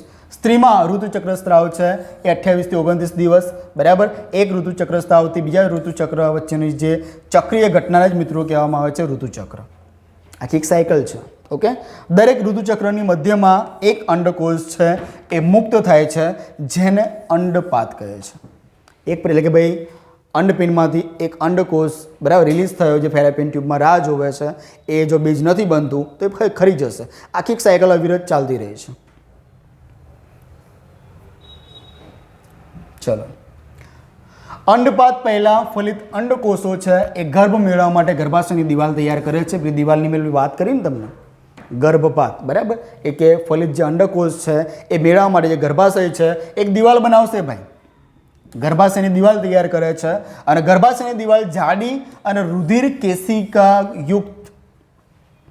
એ દિવાલ કેવી હોય? જાડી હોય છે અને રુધિર કેશિકા યુક્ત હોય છે. ગર્ભાશયની દિવાલને ફલિત અંડકોષ ન મળે તો ગર્ભાશયની જે ગર્ભધારણની તૈયારી નકામી બની જાય. ગર્ભધારણની જે આખી જે પ્રક્રિયા કરી રાખી હતી ગર્ભાશયે કે ભાઈ અહીંયા જાયકોટ આવશે અને મારે એને સાચવવાનું છે, એનો વિકાસ કરવાનો છે, પણ આવું નથી થતું. પછી એની બધી તૈયારી કેવી થઈ જાય? નકામી બની જાય. પછી શું થાય કે ગર્ભાશયની દિવાલ અને રુધિર કેશિકાઓ તૂટવા લાગે છે, ખરવા લાગે, બરાબર. એનો જે સમયગાળો છે કેટલો છે ભાઈ? 3 થી 5 દિવસ, બરાબર. ઘણી વખતે એવું થાય છે કે જે છોકરીઓ હોય છે એમને ક્યારેક તો 2 દિવસમાં પૂરું થઈ જાય છે, બરાબર. જો 2 દિવસમાં પૂરું થઈ જાય અને 5 દિવસ કરતાં વધી જાય ને તો બી તમારી એક નૈતિક જવાબદારી છે કે તમારે ડૉક્ટરની સલાહ લેવી. જો 2 દિવસમાં પતી જાય છે તો બી લેવી અને જો વધી જાય છે તો પણ લેવી. કેમ? કેમ કે એનો એક સરેરાશ સમયગાળો 3 થી 5 દિવસ મેક્સિમમ બહુ થઈ ગયું. પણ તમારે કન્ટિન્યુ ચાલુ રહે પછી તમારામાં અશક્તિ આવી જશે, બરાબર છે. બ્લડનું કહેવાય ને કે વ્યય થશે, તો તમને આ તકેદારી રાખવી જરૂરી છે, બરાબર. ચલો આગળ જોઈએ. અને આ સમયગાળા દરમિયાન મેં જેમ પહેલાં વાત કરી હતી, છોકરીઓને હેરાન નહીં કરવાની, મહિલાઓને હેરાન નહીં કરવાના. કેમ કે એમનો સ્વભાવ કેવો થઈ જાય? ચીડિયો થઈ જાય, બહુ ચીડિયો, બરાબર. કેમ કે એ એમની જગ્યાએ સાચા છે. કેમ કે સખત પેન થતું હોય, આપણે કલ્પના પણ ના કરી શકીએ. એના માટે એક રામબાણ તરીકે જો અમુક છોકરોને ખબર હોય, અમુકને ના પણ હોય, તો બીજી એક ગરમ થેલી આવે ને છે પાણીની શેક, તો એનો શેક કરવાનો, બરાબર. તમે જે ગર્ભાશય છે એની ઉપર ગરમ જે થેલી આવે, બહુ ગરમ નહીં રાખવાનું, બળી જશે. એક હુંફાળું પાણી હોય એનો શેક કરવાનો, બરાબર. પછી આ સમય દરમિયાન એક સમય હતો કે ભાઈ પહેલાં કપડાનો ઉપયોગ કરતા હતા. એ કપડું સૂકવ્યું કે ના સૂકવ્યું પાછું એના યુઝ કરવાનું. તો એના કારણે જમ્સ એટલે કે અમુક ટાઈમે જે ગર્ભાશય છે એના જે અંગો છે એને કહેવાય ને કે બેક્ટેરિયાજન્ય રોગો થતા હતા. આ કપડામાં થતું હતું. પેડની વાત કરીએ તો પેડમાં કેવું હોય કે અમુક સમયગાળો તમારે એને ચેન્જ કરવું જ પડે. કેમ કે જો એ ભરાઈ જાય અને તમે એમને એમ રાખો તો બી તમને ઇન્ફેક્શન થવાની સંભાવના વધી જાય છે. તો હવે શું? તો એ મોન્સ્ટ્રુઅલ કપની એક વ્યવસ્થા છે ભાઈ. છોકરોને ખબર ના હોય તો કહી દઉં. એક મોન્સ્ટ્રુઅલ કપની એક વ્યવસ્થા છે જેની લિમિટ કેટલી છે ખબર છે? 12 કલાક સુધી તમે રાખી શકો. હા, પણ 12 કલાક સુધી તમે ક્યાંક બહાર ક્યાંક મુસાફરી કરતા હોય ને તો વાંધો ના આવે, બરાબર છે. એ પ્રમાણે ભાઈ સાઇઝ પર ડિપેન્ડ કરે છે, સાઇઝ પર ડિપેન્ડ કરે છે, બરાબર. પ્લસ આમાં કોઈ લીકેજની કોઈ ઝંઝટ નહીં, પ્લસ આ જે બદલવું પડતું હતું એની ઝંઝટ નહીં. અને જ્યારે તમે આને લગાવ્યું હોય ને ત્યારે તમે એકદમ ફ્રીલી મહેસૂસ કરો, એમ કોઈ તકલીફ નહીં એમ. અને કોઈ ચિંતા નહીં. પેલું એક કહેવાય કે એક માનસિક આપણી કે ભાઈ પહેલાંમાં શું કે ભાઈ બદલવું પડશે અને એક સમયે કદાચ ના બી મળ્યું ને તો આ રીયુઝેબલ છે, સમજો છો. આને માન લો કે તમારે 5 દિવસ પૂરા થઈ ગયા તો ભાઈ શું કહેવાય, આને હુંફાળા પાણીમાં ગરમ કરીને એને સાફ કરીને એનો બી એક અલગથી કપડું આવે, એમાં જ સાફ કરવાનું. આનું અલગથી એક લિક્વિડ આવે, પાણી આવે ચોખ્ખું, એમાં જ ધોવાનું. એની બધી ઇન્સ્ટ્રક્શન લખેલી હોય તો એક આ વસ્તુ જરૂરી છે. બરાબર. પછી કોઈને જલ્દી થતું નથી, સમય થઈ ગયો છે, તો ઘણી રીતે ડૉક્ટર ડાર્ક ચોકલેટ ખાવાની તમને કહેતા હોય છે. ડાર્ક ચોકલેટ બહુ હેલ્ધી, અને આ જે આખા સમયગાળા દરમિયાન તમે જો ચોકલેટ ડાર્ક ખાઓ છો ને તમને જે પેઇનમાં પણ રાહત મળશે. તમારું એક આમ તો જો કે રાહત તો એનાથી મળશે જ, કોફી છે એના કારણે તો મળશે, પ્લસ તમારું છે ને માઇન્ડ થોડું ડાયવર્ટ થશે. પણ તમે જો અંદર આમ કહેવાય ને કે ભાઈ પેટ પકડીને બેસી રહ્યા ને તો કંઈ મતલબ નથી. બરાબર. લોકો જોડે વાતચીત કરો, હરતા ફરતા રહો. બરાબર. પછી જો એક જગ્યાએ બેસીને તો પતી ગયું, તમારા 5 દિવસ એવા જ જશે, ચીડિયો સ્વભાવ થઈ જાય. એટલે આ વસ્તુ બી થોડી ધ્યાન રાખવાની. ચલો, અમે જે વાત કરી એ જ છે વસ્તુ કે ભાઈ તૂટતી દિવાલ છે એમાં શું છે કે ભાઈ રુધિર કેશિકાઓ છે, એ સિવાય ભાઈ મૃત અંડકોષ છે. આ બધા શું છે, યોનિ માર્ગમાંથી ભાઈ સ્રાવ મારફતે શરીરની બહાર નીકળે છે. બરાબર. તમે જોઈ શકો છો આ બધું બહાર ફેંકાશે. માસિક સ્ત્રાવ છે એટલે કે પીરિયડનો સમય છે ભાઈ 3 થી 5 દિવસનો હોય. 3 થી 5 દિવસ એક ધ્યાન રાખવાનું, આનાથી ઓછો ના હોવો જોઈએ, આનાથી વધુ ના જોઈએ. જો ઓછો આવે છે તો બી ડૉક્ટરની સલાહ લો, વધુ આવે છે તો બી ડૉક્ટરની સલાહ લેવાની. હા, અભણ વ્યક્તિઓની સલાહ નહીં લેવાની, એ તમને ગેરમાર્ગે દોરશે. જેને કશું ખબર નથી એની સલાહ નહીં લેવાની, એ તમને ગેરમાર્ગ દોરશે, અને એ દોરશે ને તો ભાઈ પતી ગયું. જે વસ્તુ તમને સામાન્ય રીતે પતી જતું હોય, તમને દુખાવો એમાં આરામ મળતો હોય એ વધારી દેશે. ઓકે. એટલે અહીંયા તમે જોઈ શકો છો, મેં બેનનો ફોટો મૂક્યો છે અહીંયા, કે આ દરમિયાન આ બેન જે આ બરાબર ગરમ પાણીની જે થેલી છે બરાબર, એ તમે જે ગર્ભાશય છે ત્યાં રાખીને શેક કરી શકો. ક્યારેક પેટમાં દુખાવો થતો હોય તો ત્યાં બી શેક કરી શકો. કેમ કે આ વસ્તુમાં જ્યારે કમરનો આખો ભાગ છે ને એ જકડાઈ જતો હોય છે. આ એના લક્ષણો છે, અને આ વાસ્તવિકતા છે. આમાંથી દરેક છોકરી છે ને એમાંથી પસાર થવાનું જ હોય છે. આમાં આ વસ્તુ નેચરલ છે બેન, આમાં એવું વારસાગત કે એવું કોઈ ના હોય. આ નેચરલ છે વસ્તુ. જ્યારે આનો તમને સ્ત્રાવ થાય ને સ્વાભાવિક તમને પેન રહેશે, દુખાવો રહેશે. બરાબર છે. આમાં કોઈ ઓપ્શન નથી. હા, તમે એને રાહત માટે તમે આવા બધા નુસ્ખા છે એ અપનાવી શકો. ચોકલેટની વાત કરી, આ જે ગરમ પાણીની જે થેલી છે એની વાત કરી, તો તમે આવી રીતે તમે એમાંથી તમને થોડું રાહત મળશે, પણ છુટકારો નહીં મળે. છુટકારો તમને મળશે 45-50 વર્ષે. બરાબર. 45-50 વર્ષે મળશે. એ સિવાય જે ઓપરેશન આવે છે ફેલોપિયન ટ્યુબમાં, એને બાંધી દેવામાં આવે કે તમારો અંડકોષ ત્યાં જશે જ નહીં, સ્વાભાવિક તમારે કશું થશે નહીં. પણ એવા નખરા નહીં કરવાના, કેમ કે આગળ જતાં બહુ નુકસાનકારક છે. બરાબર. તો આ બધું નહીં કરવાનું. એ સિવાય ઘણી બધી એવી ટેકનિક છે, પણ એમાં નહીં પડવાનું. જે નેચરલ ચાલે ને ચાલવા દેવાનું. થોડી તકલીફ પડશે, પણ એ આ બધું નેચરલી છે, આ કુદરતે આપણને બક્ષિસ આપેલી છે, આ ભેટ છે તમારા માટે. એટલે આમાં કોઈ ચેડા નહીં કરવાના. હા, થોડું ધ્યાન રાખવાનું. બરાબર. માસિક પૂરું થતાં બરાબર ગર્ભાશયની દિવાલ ફરીથી ગર્ભધારણની તૈયારી શરૂ કરી દે છે. બરાબર છે. તો જ્યારે તમારે ફેમિલી પ્લાનિંગ કરવાની કંઈ તૈયારી હોય તો આ જે આખું જે ચક્ર છે એ પૂરું થઈ જાય. મીન્સ કે તમારો આ જે 5 દિવસનો સમયગાળો પૂરો થઈ જાય, અને એના પછીના 6-7મા દિવસે જો તમે પ્રજનન ક્રિયા કરો છો તો ગર્ભ રહેવાની શક્યતા વધી જાય છે. પણ જો આ તમારા જે દિવસ જે શરૂ થશે એની પહેલાં જો એવું કંઈ થાય છે તો સ્વાભાવિક છે એ ગર્ભ રહેશે નહીં. આવું સાયન્સ કહે છે, પણ અમુક કિસ્સામાં રહી પણ જાય છે. એટલે જો તમારું ફેમિલી પ્લાનિંગની ગણતરી ના હોય તો યોગ્ય પ્રોટેક્શન રાખવું જરૂરી છે. ડૉક્ટર્સ પણ ચોખ્ખી સલાહ આપે છે કે આપણે કહીએ છીએ એટલે માની લેવું જરૂર નથી, પણ પ્રિકોશન ઇઝ ધ બેસ્ટ. બરાબર છે. એક આ વસ્તુ છે. આજે મેં વાત કરીને એ છે 12 અવર છે, ઇકો ફ્રેન્ડલી છે વસ્તુ, 100% મેડ. બરાબર છે. સિલિકોન ઇકોનોમિકલી બી સારું છે કે એક વખત ખર્ચો કરો પછી પતી ગયું, અને રીયુઝેબલ છે. બરાબર છે. ચલો, રજો દર્શન, રજો નિવૃત્તિ. તો રજો દર્શન બી સમજી ગયા અને નિવૃત્તિ પણ સમજી ગયા આપણે. તો બી એક વખત શાબ્દિક ચર્ચામાં જોઈ લઈએ કે સ્ત્રીમાં ઋતુચક્રની જે શરૂઆત છે એ તરુણાવસ્થા એટલે કે 10 થી 12 વર્ષ થાય છે.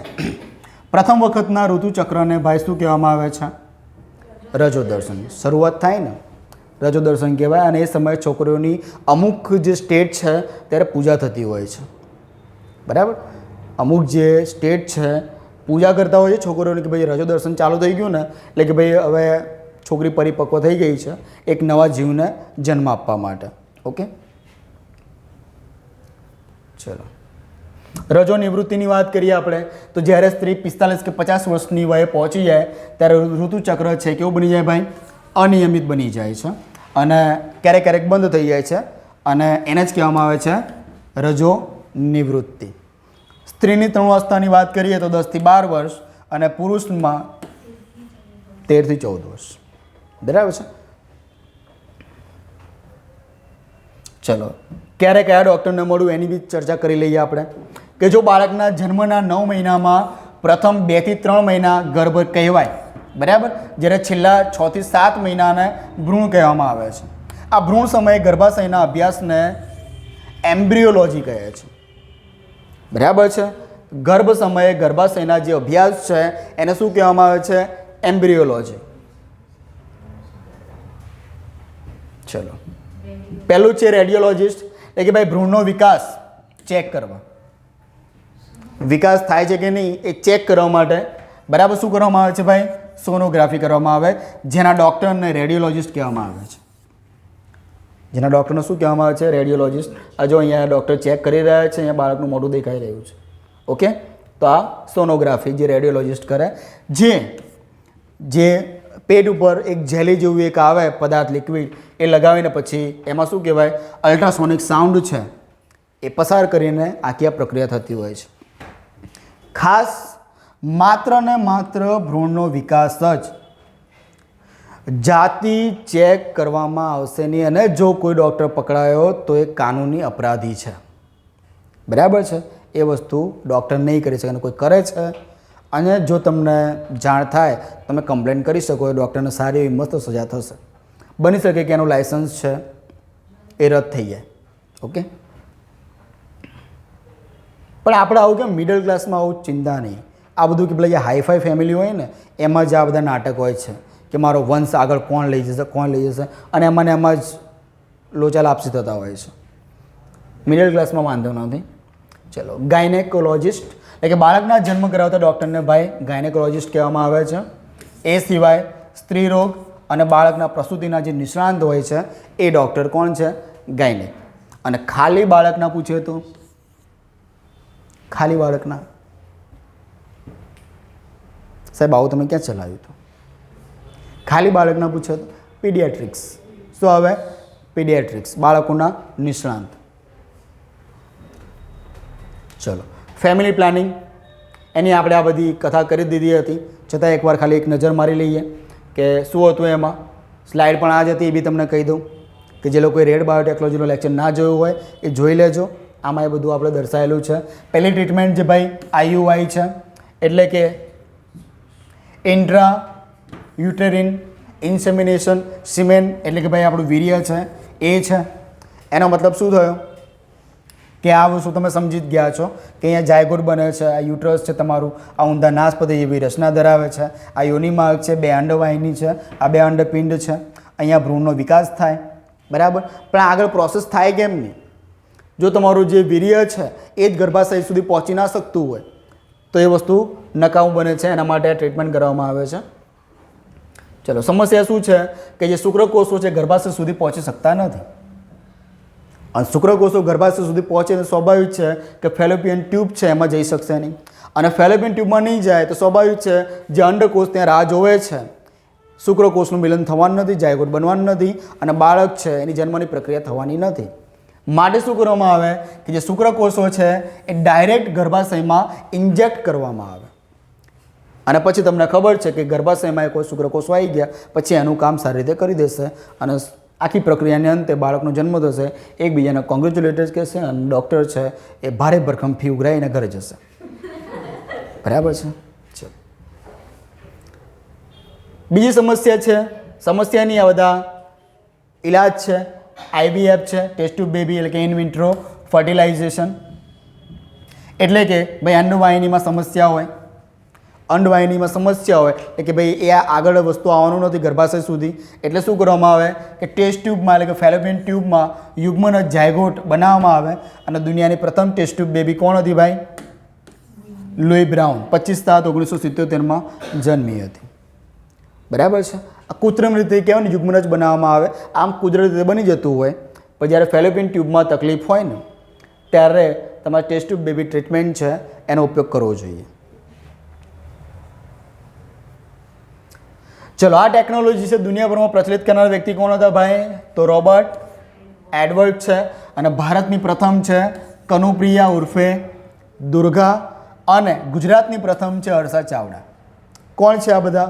તો ટેસ્ટ ટ્યુબ બેબી ટ્રીટમેન્ટથી જન્મ લેનાર બાળકો છે. ફટાફટ એટલા માટે જઉં છું કે આપણે આ બધું ચાલી ગયું છે. બરાબર છે.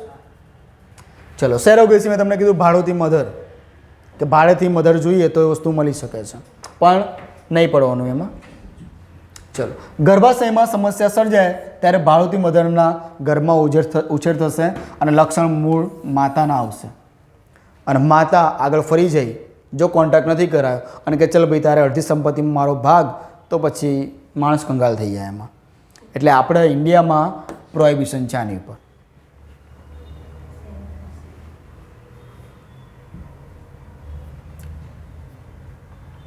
જનીન અંગોના રોગો આપણને ખબર જ છે.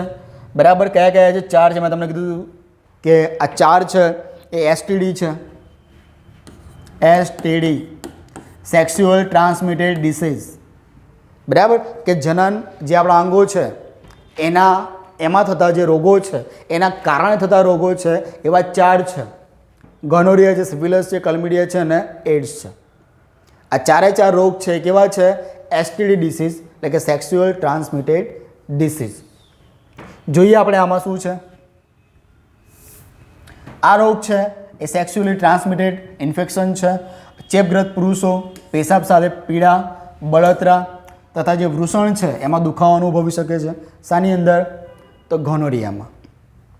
જોઈએ, સંક્રમિત મહિલાઓને ભાઈ પેશાબ સાથે બળતરા, યોનિ માર્ગમાં સ્ત્રાવ, પીરિયડ્સ વચ્ચે પીડાનો અનુભવ થઈ શકે છે. જો સારવાર ન કરવામાં આવે તો ગોનોરિયા સાંધાઓ અને હૃદયના વાલ્વમાં પણ ફેલાઈ શકે છે. એટલે કે આગળ જતાં તમને તકલીફ વધી શકે છે. એટલે કેર રાખવી જરૂરી છે. હશે, થશે, આવું તો થાય, આમાં તો કંઈ દવા લેવાતી હશે, અઠવાડિયામાં હાજી થઈ જઈશ, રમતી થઈ જઈશ, તો એવા ખ્યાલોમાં નહીં રહેવું. જો તકલીફ છે તો ઈલાજ કરાવી દેવો, કેમ કે આ લાંબા ગાળાની બધી બીમારીઓ છે. આગળ જતાં તમને ખબર પડશે અને આનું નુકસાન થશે. બરાબર છે. આપણે ઉત્સર્જન તંત્ર ભણાવ્યું ત્યારે મેં તમને એક વસ્તુ ખાસ કીધું હતું કે શરમ બરમ મૂકી દેવાનું. જો તમને પેશાબ આવે તો કરવા જતું રહેવાનું, ઊભા થઈ જવાનું, કોઈની પરમિશનની રાહ નહીં, કેમ કે એ વસ્તુ રોકો છો તો બી તમને નુકસાન થાય છે. બરાબર. તો જેટલા બી આપણા જે ગુપ્ત અંગોના જે બી રોગ છે એના સંબંધિત કંઈ બી બાબત છે ને, તો ભલે તમે જાહેરમાં કોઈને ના કહો, પણ તમારો કોઈ મિત્ર છે, પાર્ટનર છે, એની સલાહ લઈને આગળ એનો નિવેડો લાવી દેવો. અંદર મરવું એના કરતાં કોઈને કહીને એના ઈલાજ કરાવો સારું. ચલો, ગોનોરિયા છે સૌ પ્રથમ ઉલ્લેખ ગ્રીક ચિકિત્સક છે ગેલેન દ્વારા 200 AD એની પહેલાં કરવામાં આવ્યો હતો. અને એવું કહેવાય છે કે 2015માં આ રોગ દ્વારા સૌથી વધારે એટલે કે 700 લોકોના મોત થયા હતા. અત્યારે તો પબ્લિક જાગૃત છે એટલે વાંધો નહીં, બાકી અમુક તો લોકો અંદર જ મરી જતા હોય છે. ઓકે, તો 2015માં સૌથી વધારે કેસ આવ્યા હતા આના, 700 લોકો મરી ગયા હતા. ચલો, ક્લેમિડિયા છે. હવે તમને કહી દઉં કે મોટાભાગનું જે સમસ્યા છે સેમ જ રહેવાની છે. બરાબર છે. ખાલી આપણે ધ્યાન શું રાખવાનું? ભાઈ ક્લેમિડિયા છે ને એ ક્લેમિડિયા ટ્રોકોમેટિક બેક્ટેરિયા દ્વારા થાય છે. ક્લેમિડિયા શાના દ્વારા થાય છે? બેક્ટેરિયા દ્વારા. બાકી જે છે તકલીફ છે એ સેમ જ રહેવાની છે.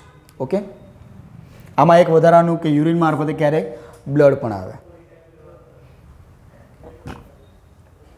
સિફિલિસ આ પણ સેમ છે, બધું સરખા જેવું જ છે, પણ આ જે છે એ બેક્ટેરિયમ ટ્રેપોનેમા પેલિડમ દ્વારા થાય છે. આ પણ બેક્ટેરિયાથી થાય છે. તો બેક્ટેરિયા સિફિલિસ અને ક્લેમિડિયા બંને બેક્ટેરિયાજન્ય છે, આ યાદ રાખજો. અને ચોથું છે એડ્સ. બરાબર. આમાંથી રોગ કયો છે? ઘણા લોકો HIV નો રોગ સમજે છે. HIV રોગ નથી. રોગ કયો છે? એડ્સ. રોગ કયો છે? AIDS, acquired immunodeficiency syndrome. આ રોગ છે, પણ આ રોગ છે કયા વાયરસથી થાય છે? તો હ્યુમન ઇમ્યુનોડેફિશિયન્સી વાયરસ. બરાબર. એક રોગ પ્રતિકારક શક્તિનો એક ભાગ છે ટી ફોર લિમ્ફોસાઇટ. બરાબર. આ જે રોગ પ્રતિકારક શક્તિનો એક ભાગ છે, આ એડ્સ દરમિયાન આ ભાગને વધુ અસર થાય છે, લિમ્ફોસાઇટ. બરાબર છે. ગોનોરિયા, કલ્મિડિયા, સિફિલિસ અને એચઆઈવી એડ્સ છે એ કેવા છે? એસટીડી, સેક્સ્યુઅલ ટ્રાન્સમિટેડ ડિસીઝ છે, વિજાતીય સંબંધોથી ફેલાતા રોગો. જ્યારે આપણે ભારતમાં બહુ વધારે થઈ ગયું હતું ને, ત્યારે સ્કૂલે એનું માર્ગદર્શન આપવામાં આવતું હતું. બરાબર. પણ એ સમયે મને યાદ છે કે ત્યારે છોકરીઓ અને છોકરાને અલગ રૂમમાં લઈ જઈને આનું જ્ઞાન આપવામાં આવતું હતું. બરાબર. કેમ કે ત્યારે લોકો અજ્ઞાન હતા. કેમ કે આપણે કંઈક સારું સમજાવવા જતા હોય ને તો છોકરો આપણને ખબર નેગેટિવિટી જલ્દી કેચઅપ કરી લે. અને આનું આપણને કહેવાય ને પહેલેથી કશું જ કંઈ સારું ભણવામાં આવ્યું જ નથી.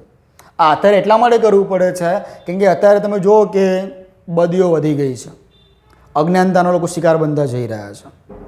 રોજ પેપરમાં એક એવો તમને કિસ્સો જોવા જ મળે કે તમારે સવારે ચા પીવું બી તમને ના ગમે, કે આ શું કે રોજની રામાયણ. ઓકે, તો એક આ વસ્તુ છે. તો આ વસ્તુનું જ્ઞાન હોવું અતિ આવશ્યક છે. ચલો, ધન્યવાદ. જય હિન્દ, જય ભારત, જય જય ગરવી ગુજરાત. બરાબર. બાળકો 7 મહિનામાં જન્મી લે, 1 મહિના વહેલા. 1 મિનિટ.